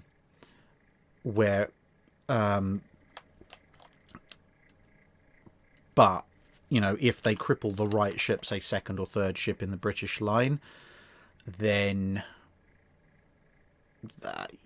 that could be very bad for the Grand Fleet. So it really is a little bit of a coin toss at that point, who gets a good hit in. Mark Bass says, just to warn you, the West Coast is a really long way from the East Coast. Yeah, I've set aside an entire day for flight from Atlanta to LA. Don't worry about that. I have left time in there. And also, actually, I think in LA, we've got a day, the day that we get, well, either the day that we get there or the day after we get there, depending on exactly what time the flight from Atlanta is. We will be having that day as one of our rest days to recuperate, because there's almost, as it turns out, as much as a time zone difference between the East Coast and the West Coast as there is between the UK and the East Coast. Your country is far too large, Americans.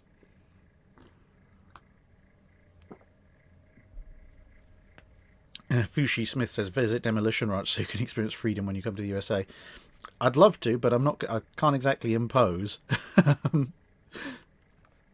Yeah, that's a channel that is highly amusing to watch. Brandon Judge asks, could the 5-inch 38 gun be replaced for the 5-inch 54 gun for gun? I.e., could the Iowas have been refit to the 5-inch 54?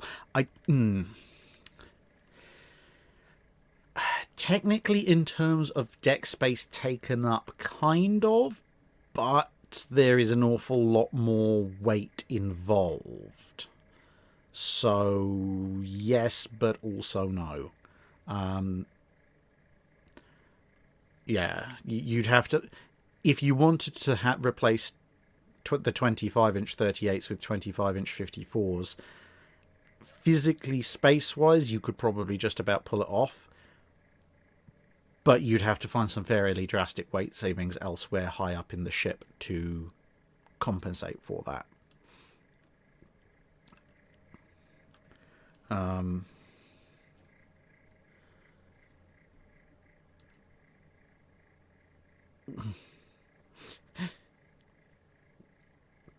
Chloe Hennessy, I don't even know how I begin to go about contacting them.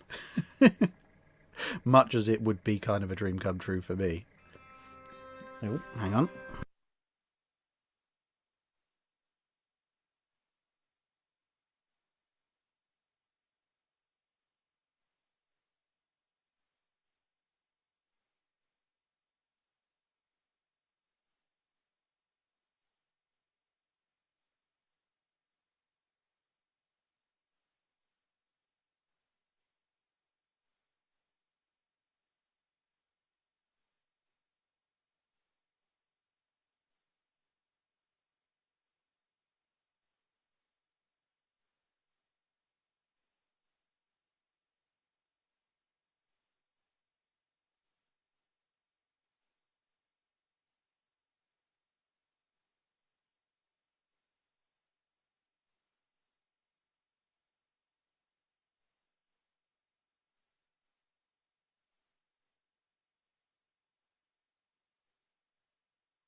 Sorry for the interruption again. Guess what? British rail services are worse, even more. Mrs. Drack is now unable to get a train back to where we are. She's having to take a train to somewhere else, and then I'm going to have to go and collect her. So I guess that's also going to put a bit of a time limit on what we're doing. But British railway system, that means we're probably still going to be here for at least another half hour, 45 minutes. Oh well. Anyway, sorry for the interruption. We shall continue. Roughneck 20. Andrew Lambert presents Fisher's Baltic plans with HMS Courageous and Glorious as an excellent plan. What do you think? Now, that's an interesting one. I'm going to hold off on answering that because I recently was able to speak with Professor Lambert, and he mentioned some things about what Fisher's Baltic plan was that I was actually unaware of, and doesn't really appear in pretty much any history that, as far as I'm aware, that addresses the Baltic plan. So I'm going to follow up on that and try and get a bit more information about it, ideally from him, before I go forward with that. Because, you know, if there's new information, that might very well change my view. And if Professor Lambert actually has that information, then obviously that's going to inform why he thinks it's a good idea. So I don't want to pass judgment until I have the full facts, because it appears there is information that I did not know before, which is always a fun thing. I love knowing new things. Thomas Hobarth asks, what is your favourite topic about naval warfare? Well, as you might appreciate, as a trained engineer, I appreciate the engineering side of things the most. But that is, I think, on an intellectual level. I think if there's any aspect of naval history I actually enjoy the most on a deep personal level, it's actually the stories, well, not necessarily the full life stories of people, although they can be quite interesting, but I like reading accounts of people who they went all in, but they went all in because they clearly had a plan. You know, suicidal, reckless charging is not necessarily something I admire all that much. But if someone's going to sit down and go, right, these are the odds, this is what I want to accomplish, this is how I'm going to accomplish it. Yes, there are risks, but I'm going to take steps to mitigate those risks in order for a better outcome, because the enemy's definitely not going to see this plan coming. And the kind of people who can do that generally think this through very quickly in their heads. And then they actually take decisive action. That's the kind, I mean, that's the kind of stuff I personally appreciate in terms of decisive thinking and action. But B, it also tends to lead to some of the most epic sounding naval engagements and duels of all time. And, you know, some of the stuff is things that, you know, if you were going to make a movie of it, you'd probably have to tone it down. Otherwise, people would think you were just taking far too much license with, you know, dramatic effect. I mean, one of the battles I really, really want to tell the story of at some point is a battle from kind of the period between the Second Anglo-Dutch War and the start of the Eternal War between France and the UK in the early to mid-1700s, where it was a war with France, to be fair, but it was a war a battle occurring in the Channel, and the English fleet at that point had three largest ships, including its flagship. They were there in the middle of their fleet. The French had two even bigger ships as their flagship in its second. And everyone was trying to sort themselves out for what at the time was a relatively newly implemented line of battle idea. And somewhere in the middle of all of this, both admirals had the same idea, which was stuff this line of battle lock. We're going to take out the enemy admiral first right now before anyone can stop us. And so you have the five biggest ships from both collectively from both sides charging headlong at each other between their two fleets, like a bunch of knights doing a joust, except with several hundred cannon between them, and everyone else in the fleet's kind of looking around, where did the Admiral go? Oh, what the heck? And everyone's kind of looking at them going, do I follow? On the other hand, if I do, I'm probably going to be torn to shreds by those monster ships from the other side that are charging at our monster ships. So maybe discretion is the better part of valor here. And then these 5 ships meet up in the middle, and the most epic, like, 5-way slugfest erupts. They try and smash each other to pieces. There's boarding actions. There's chain shot flying. There's people try to board, counterboard. There's at one point somebody boards another ship and discovers they've accidentally boarded one of their own ships, except that then the crew on that ship are like, okay, well, A, you're on the wrong ship, so please don't shoot me. But on the other hand, while you're here, we are trying to board this other enemy ship that's over there, so come give us a hand. This would be great. It's an absolutely fantastic duel, and it shows the kind of courage and leadership that you can only but admire in circumstances like that. I really want to tell, and that's just part of the battle, let alone some of the fights with the Anglo-Dutch wars, like the 4 Days battle and things like that.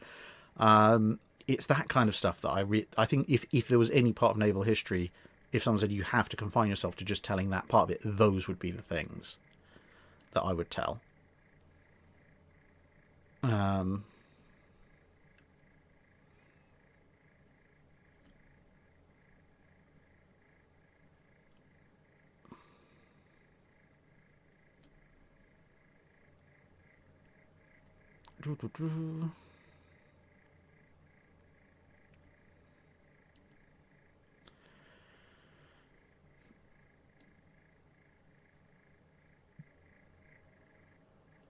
Right, let's keep going through these questions.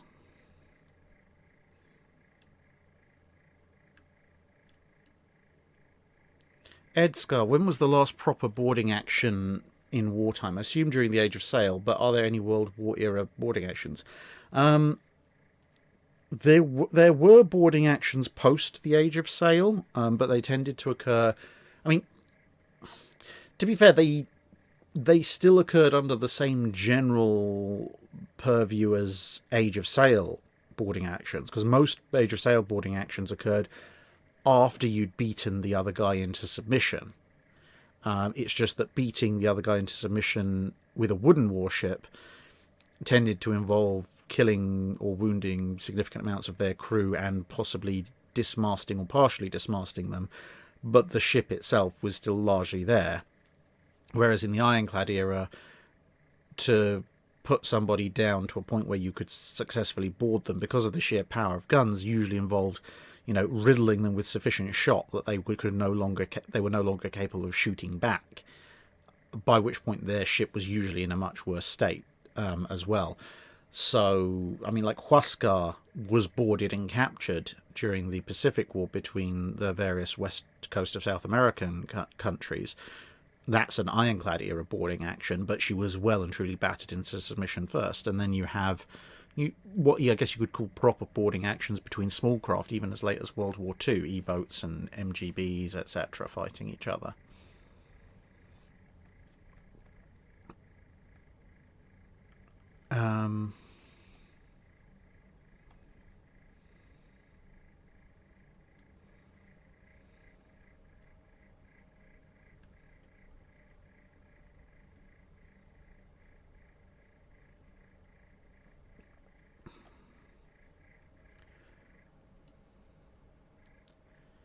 Old Contemptible, given that a semi-dreadnought Danton survived until 1937, if the French had invested in autoloading technology, would an autoloading Danton have been viable?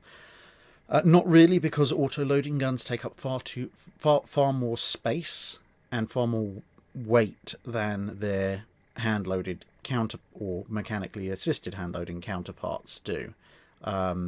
So you can't one-for-one swap autoloaders for traditionally loaded weapons, which would mean, especially in something with large amounts of wing turrets or casement mounts like a Danton, you might have problems finding anywhere on the wings where you could fit an autoloading equivalent sized gun.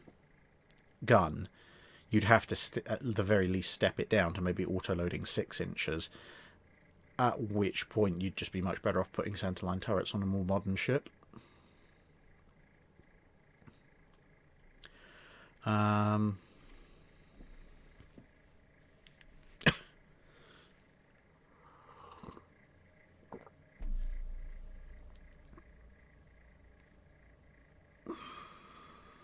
What's going on there?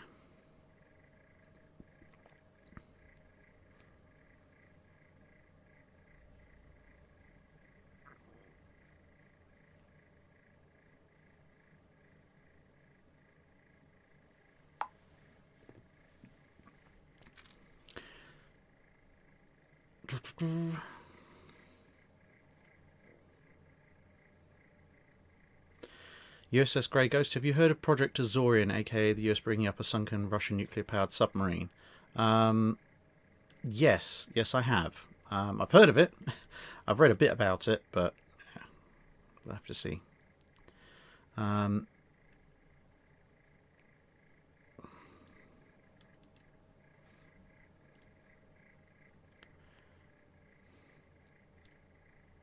Todd Webb has dragged Crock instead of Iron Brew after today.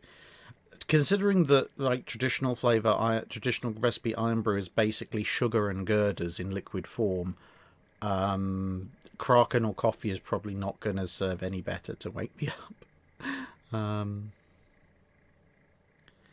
Coltax 100, do you watch football, i.e. soccer?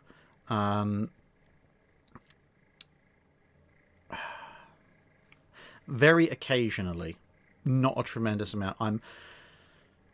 I'm generally one who much more enjoys participating in sport than watching it, to be perfectly honest. For some bizarre reason, the one who, in my larger family, who watches football the most is my mum. But considering she spends half the time yelling at people that they're doing it wrong, I think there's a reason I just went upstairs and read more naval history books. Red-eyed with anger. Oh, the East Coast UK time difference. Yeah, that's, I think it's like 5 hours at the moment. It varies depending on whether we're on daylight savings times or not. Right, like a 5-minute guide to British Rail, or would that be instant demonetized due to language? A 5-minute guide to the British railway system. That would either be me listing off every single possible kind of failure known to mankind without repeating myself, or as one of the characters in King Solomon's Mines was credited as doing, cursing loudly and voluminously for 5 minutes straight without ever once repeating themselves.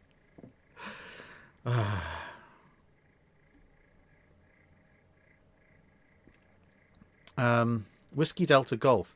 Prince of Wales targets Prince Eugen by mistake, sinking it. Bismarck is undamaged. How does this affect Reinebung and the hunt for Bismarck? Now, that's an interesting one. If Bismarck is undamaged, it can proceed at full speed. However, it now has nothing to use as a decoy to break away. So it's just left on its own. On the other hand, it has access to all the fuel in the bow tanks. Now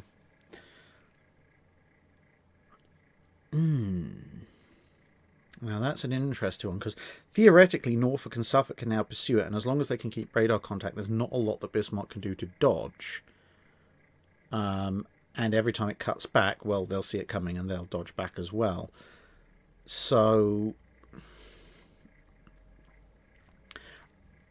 I think it would come down to what now happens with the torpedo bomber strikes, because now Bismarck is able to move faster and dodge more efficiently, so it may be able to evade the torpedo strikes, but they are going to be the only things that really can stop it.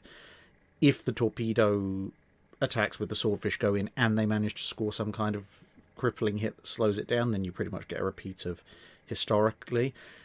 But if the additional speed and agility granted by it being undamaged allows Bismarck to either evade the torpedo hits entirely or take the torpedo hits in an area that's not quite as critical as, you know, its steering and propellers, then it's probably going to get home, because if Bismarck's able to still proceed at 30 knots Plus, even if it's constantly being tailed by British cruisers, the British don't have anything that can get there quickly enough to get in its way.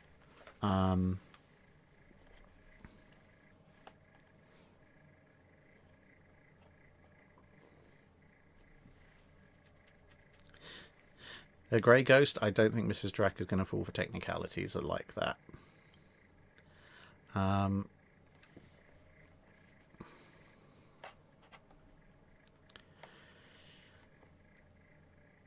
Information Mimic. If you were in command of a major navy in 1908, but for some reason decided to not build dreadnoughts, could your navy be effective without battleships?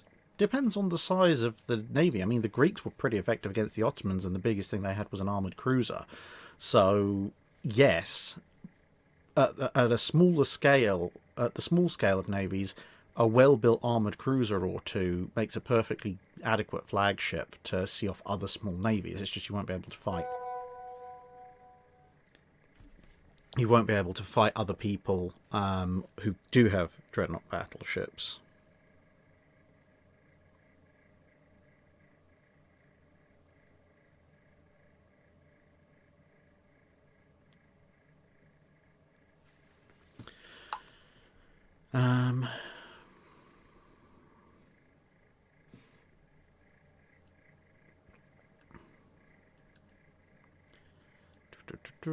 What have we got?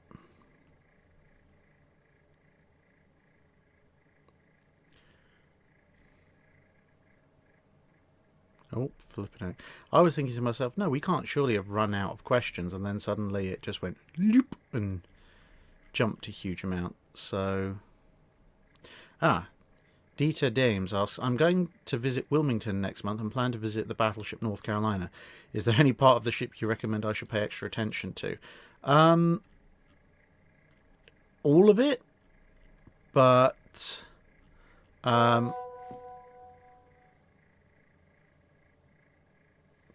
all of it, but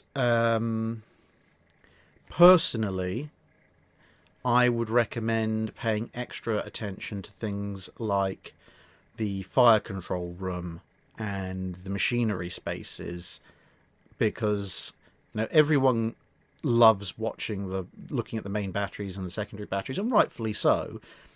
But to get a greater understanding of how the whole thing works, then I would say at that point you need to you need to look at the fire control rooms, you need to look at the engines, you need to look at all those other parts that make the ship a fighting vessel. Sorry, Mrs. Drac is texting me.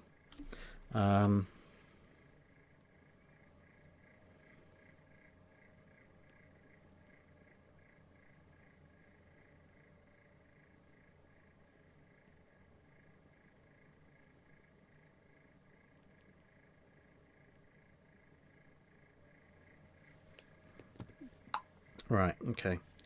Well, that puts a bit of a time limit. So, yeah, Mrs. Drac is going to get off of her train in about 15-20 minutes. So that gives us, we have 15 to 20 minutes until I have to go. More driving through roadworks. Why? I must have angered something of great power. And it's not the British government or the British Transport Authority. They would be too incompetent to pull anything off at this kind of speed. Charlie Spur, is commander of USS Constitution considered a dead-end posting? I have no idea. I have no idea how it works in the US Navy these days with that post. From experience in over this side, command of HMS Victory very definitely is not a dead-end posting. But I don't know how it works with Constitution. I can't imagine it would be. I mean, you wouldn't want to put a dead-end officer in charge of something like Constitution. Fog Battleship Warspite. What would the US Navy have built if the 1920 South Dakota class battleships were built? Would they have stuck with the standard class 21 knots or a fast 25 knot or more? The South Dakota 1920 design was, as far as I'm aware, still planned to be a slow battleship, since they were putting the emphasis on guns first then protection, albeit that the protection for the 1920 South Dakotas wasn't fantastic for a ship that was armed with 12 16-inch guns, but it was all right, and speed was coming a very distant third to that.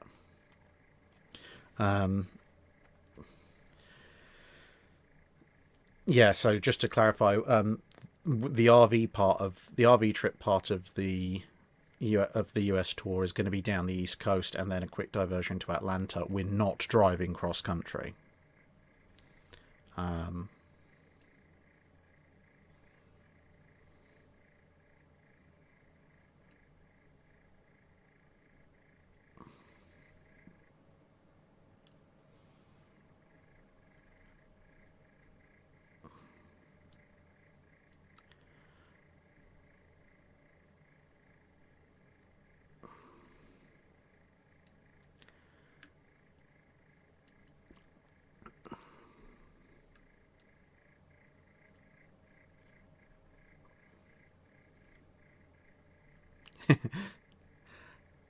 I just got to the bit of the questions where obviously everybody's reflecting on that trip. Da,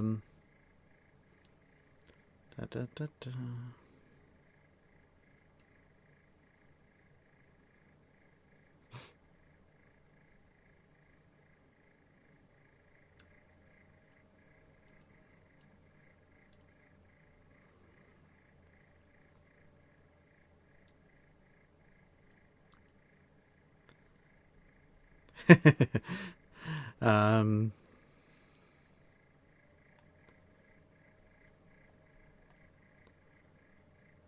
Sorry, there's just a lot of questions around random statements scrolling through, so that's that bit.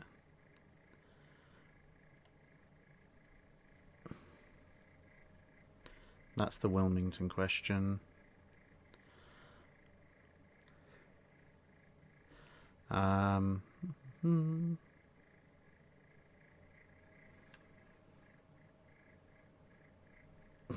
So Lucius, can you even call yourself a sailor if you don't have scurvy? You know, for someone who doesn't eat any vegetables except for potatoes and very little fruit, I'm very surprised I've managed to make it to the age I have without getting scurvy.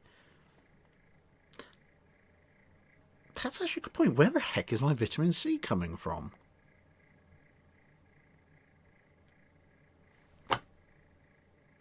I don't know. Now you've got me concerned. I'm going to have a closer look at my diet, because I'm pretty sure high sugar foods and meat don't contain large amounts of vitamin C. Maybe I've discovered my secret power. Maybe I was just born 300 years too late and I'm actually immune to scurvy. Something to consider. Mark Bass, is there any ship that was ever considered a secret weapon? Two primary ones actually come immediately to mind. One, Yamato.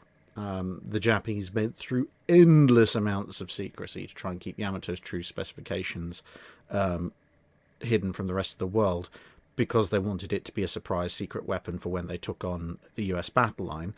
And the Invincible class battle cruisers as well. The British under Fisher went through a massive misdirection effort to convince everybody that they were actually just a slightly developed armoured cruiser with 9.2-inch guns, which was blatant lies, obviously, but it worked because it decoyed the Germans into building Blücher.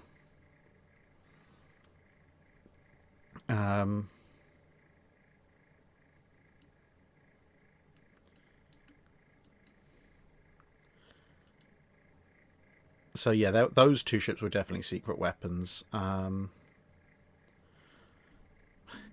But everything, yeah, most others were kind of, I mean, you can see most others were kind of iteratives on everything else. Although, weirdly enough, you do have the case of the Americans building the Alaskas to counter Japanese supercruisers that didn't actually exist, which in turn caused the Japanese supercruisers to exist when they get wind of the Atlantas. Charlie Spur, most drinks are vitamin C fortified now. I guess, maybe. Maybe it's all the fruit juice. Thomas Hobarth, how bad of an admiral was Cullody Persano? Probably one of, if not the worst admirals in all of history. I would say, by a long, long, long way. Yeah.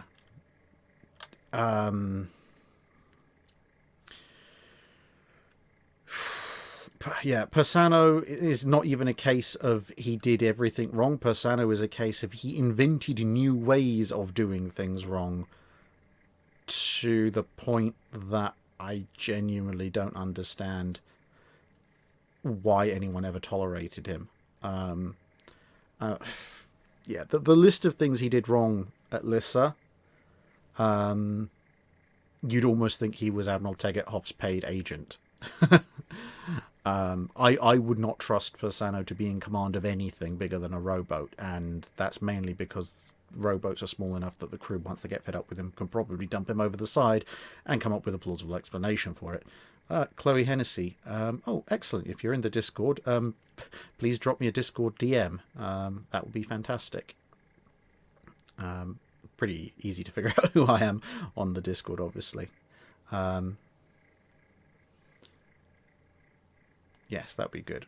Where are we?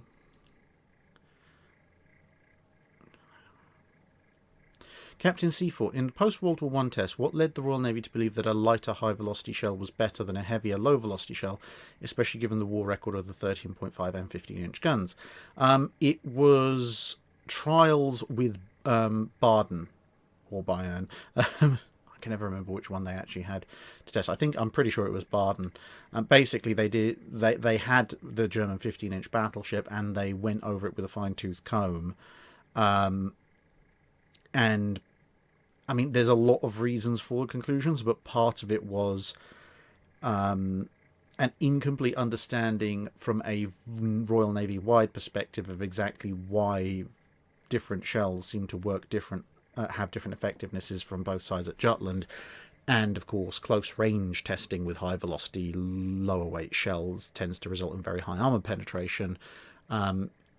And those two kind of conflated together to give a slightly false impression of the overall effectiveness of the high velocity shell.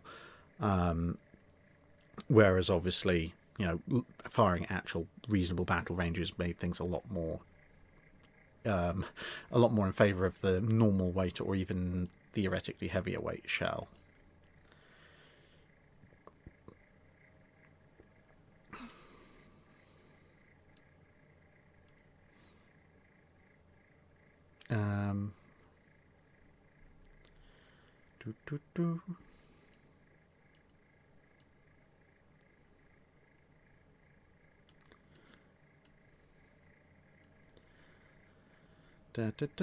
Right. Brian Nicholas, yes, Olympia is on my list of ships to visit. Very, very, very definitely.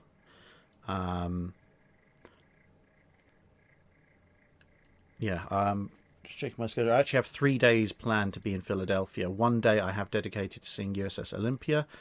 The other 2 days, it will come as very little surprise for most of you to know, is for me to go and see USS New Jersey. Because I'm going to have a lot of fun on that ship. The rest of you may come to regret, Drac and Ryan Szymanski talk about USS New Jersey, hour 9. But I'm not going to regret it.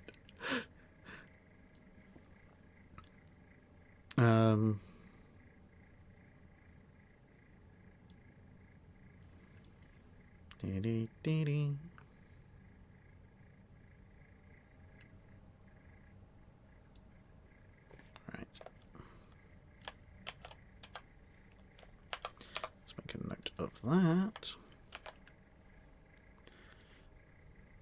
Stop.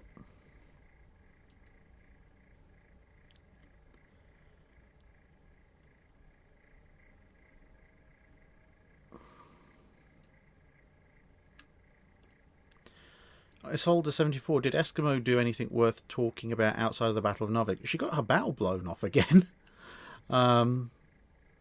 Yeah.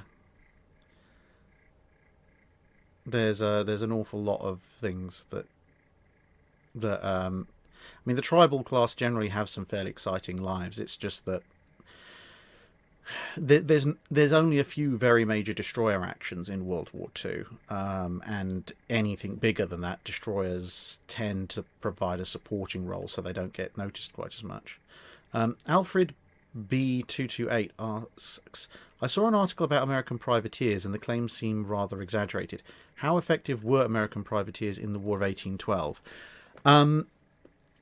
They were individually quite effective in the early part of the War of 1812.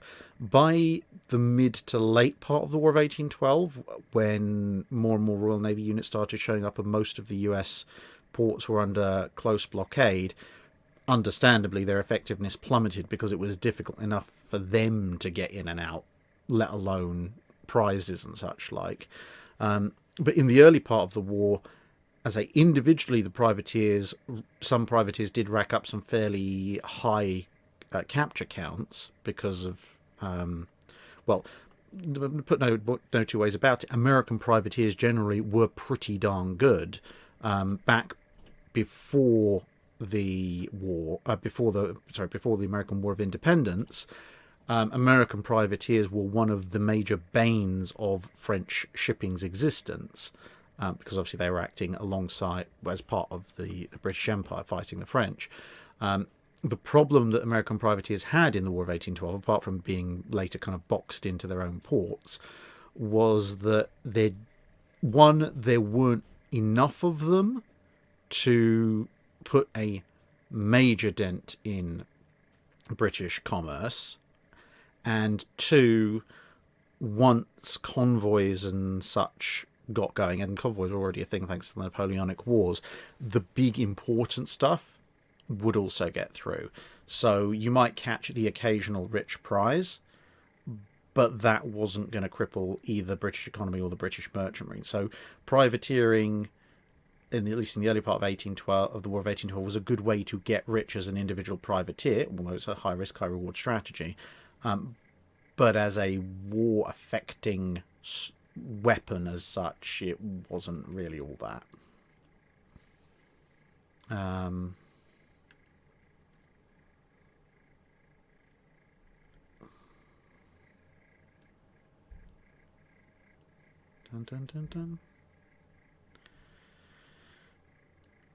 Isaac Round, wasn't Cunningham going to board a ship at Matchband? Yeah, they was considering boarding Polar if he thought you had enough time.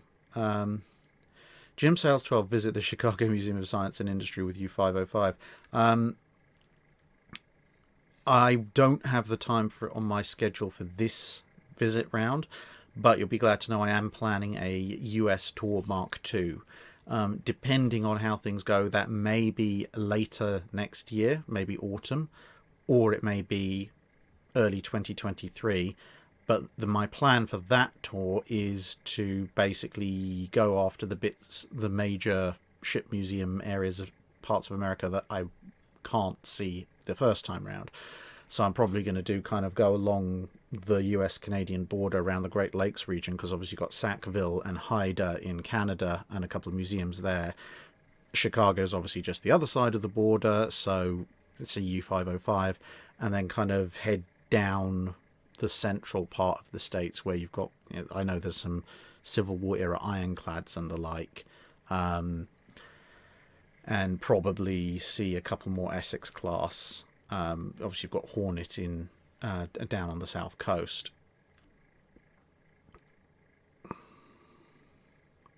Andrew Blasdell, does it ever make you genuinely sad that naval design and combat moved away from armour and guns? To a certain degree, yes, because most of the lethality and design refinement elements of modern ships are mostly about their sensor systems and the missiles. The ships themselves, whilst obviously there are advances in hydrodynamics and space and stealth and so forth, to be honest, these days, apart from obviously carriers which carry planes, most ships these days tend to be fancy boxes for the missiles and radars. Whereas back in the day, when you were designing ships to be armoured against incoming gunfire and platforms for multiple different types of guns, I'd say there was a little bit more of there was a bit more of a engineering aesthetic and consideration to the ships themselves. I mean, you can still recognize, if you know what you're looking for, modern ships one from another, but you can also see when they start sailing together, especially in the era of the pyramidal stealth ship, that there is also kind of a muchness look going for them, whereas anyone with a reasonable amount of familiarity with the First or Second World War is extremely unlikely to mistake an American ship for a British ship, for a German ship, for a Japanese ship. They're all very, very distinctive in the ways that they solve the same kind of problem.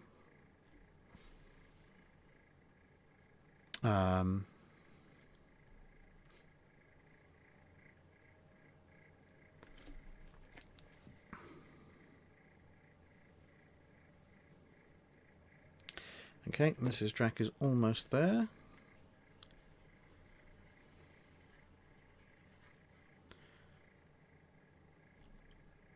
So I'm going to do 2 or 3 more questions, and then I'm going to have to call it there, unfortunately.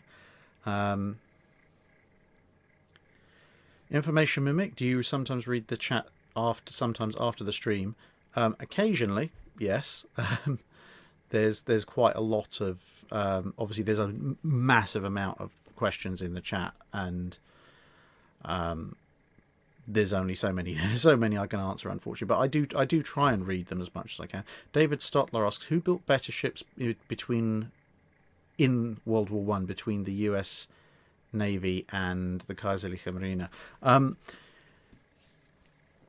During World War One, the US Navy, because the Kaiserliche Marine was building precious few warships, they kind of mostly stopped. You got Bayern and Baden and Hindenburg, which are all technically pre-World War One ships. They're the only capital ships that the Kaiserliche Marine actually finishes. And you've got Sachsen, Württemberg, Mackensen, and Graf Spee, but they're all incomplete by the end of the war, whereas the US gets to build and then complete several classes of battleships during the First World War. So they kind of win that one by default. It's kind of an inversion when it comes to cruisers, because the US just flat out isn't building cruisers in World War One. So by sheer dint of building things like the Köln class, the Kaiserliche Marine wins that entry. Destroyers, overall, US Navy destroyers are somewhat superior to Kaiserliche Marine destroyers, especially by the end, once they start churning out the Wicks, and then obviously immediately post-war the Clemsons. Submarines, again, kind of flips back the other way. By the end of the war, the Germans are producing some pretty nice subs, which pretty much everyone else is taking inspiration from. So it goes back and forth, largely depending on where they are in and what ship type. Knight 6831, was the British building HMS Argus a sign the Royal Navy was changing its tactics?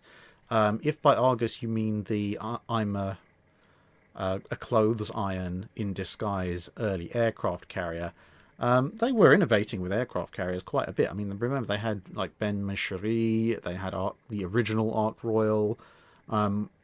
Argus was a sign that they definitely wanted to understand this whole flat top carrier business a bit more.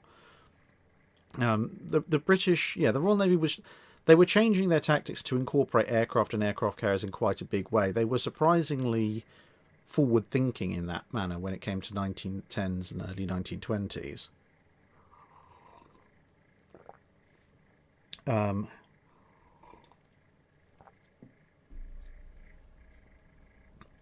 But they weren't thinking of it in terms of carriers becoming the predominant element of naval warfare.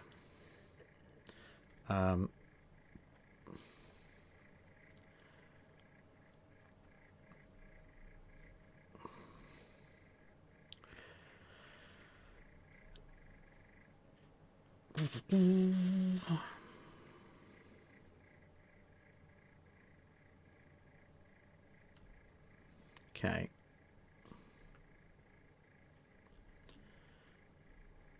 One or two more questions.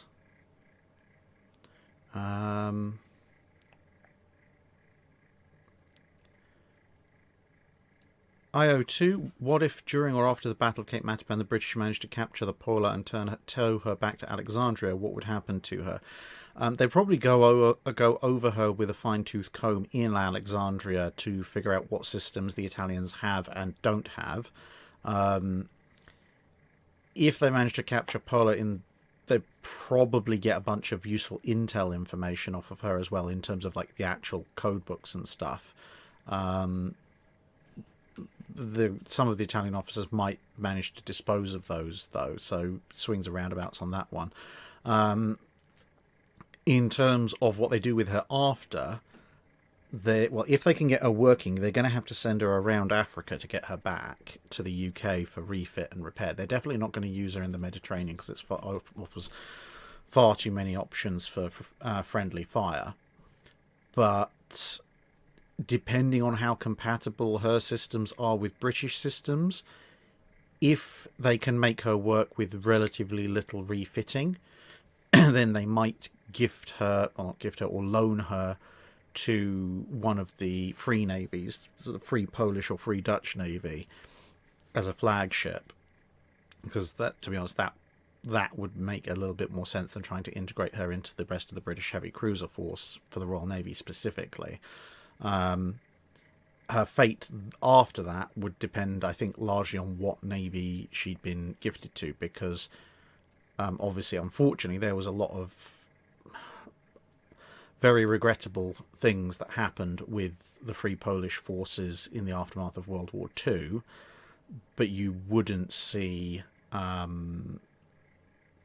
you're definitely not going to see Pola going back to the Polish Navy after the war, whereas if she'd been gifted or loaned to the Dutch Navy as a war prize turned flagship, she may well have then served as the Dutch flagship sort of after World War II.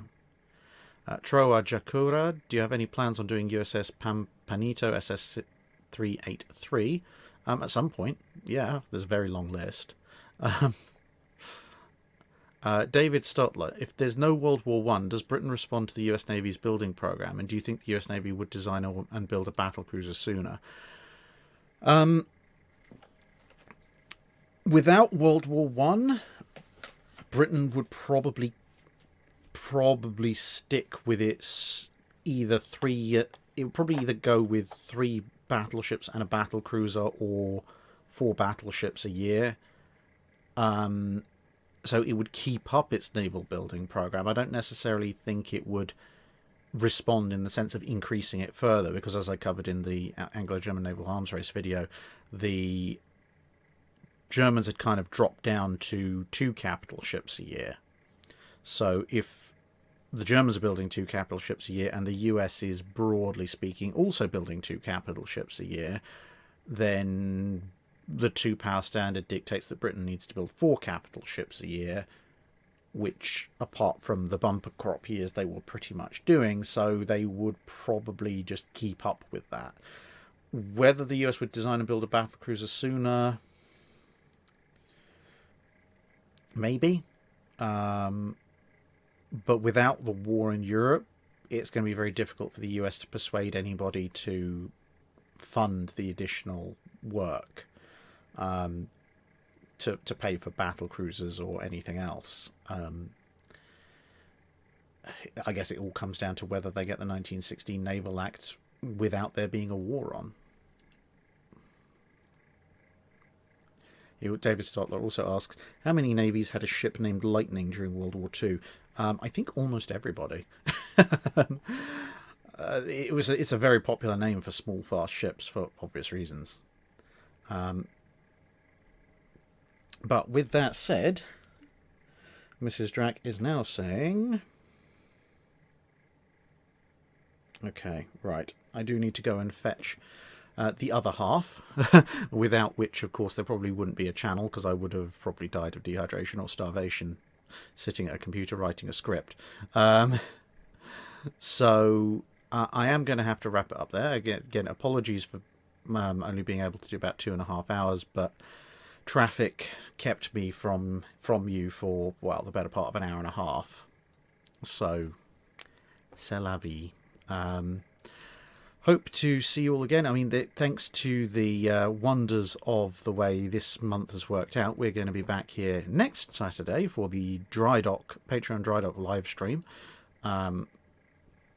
So we'll have to see how that goes. Hopefully I'll be a little bit more awake and able to actually, start at 7 when I said I was going to start.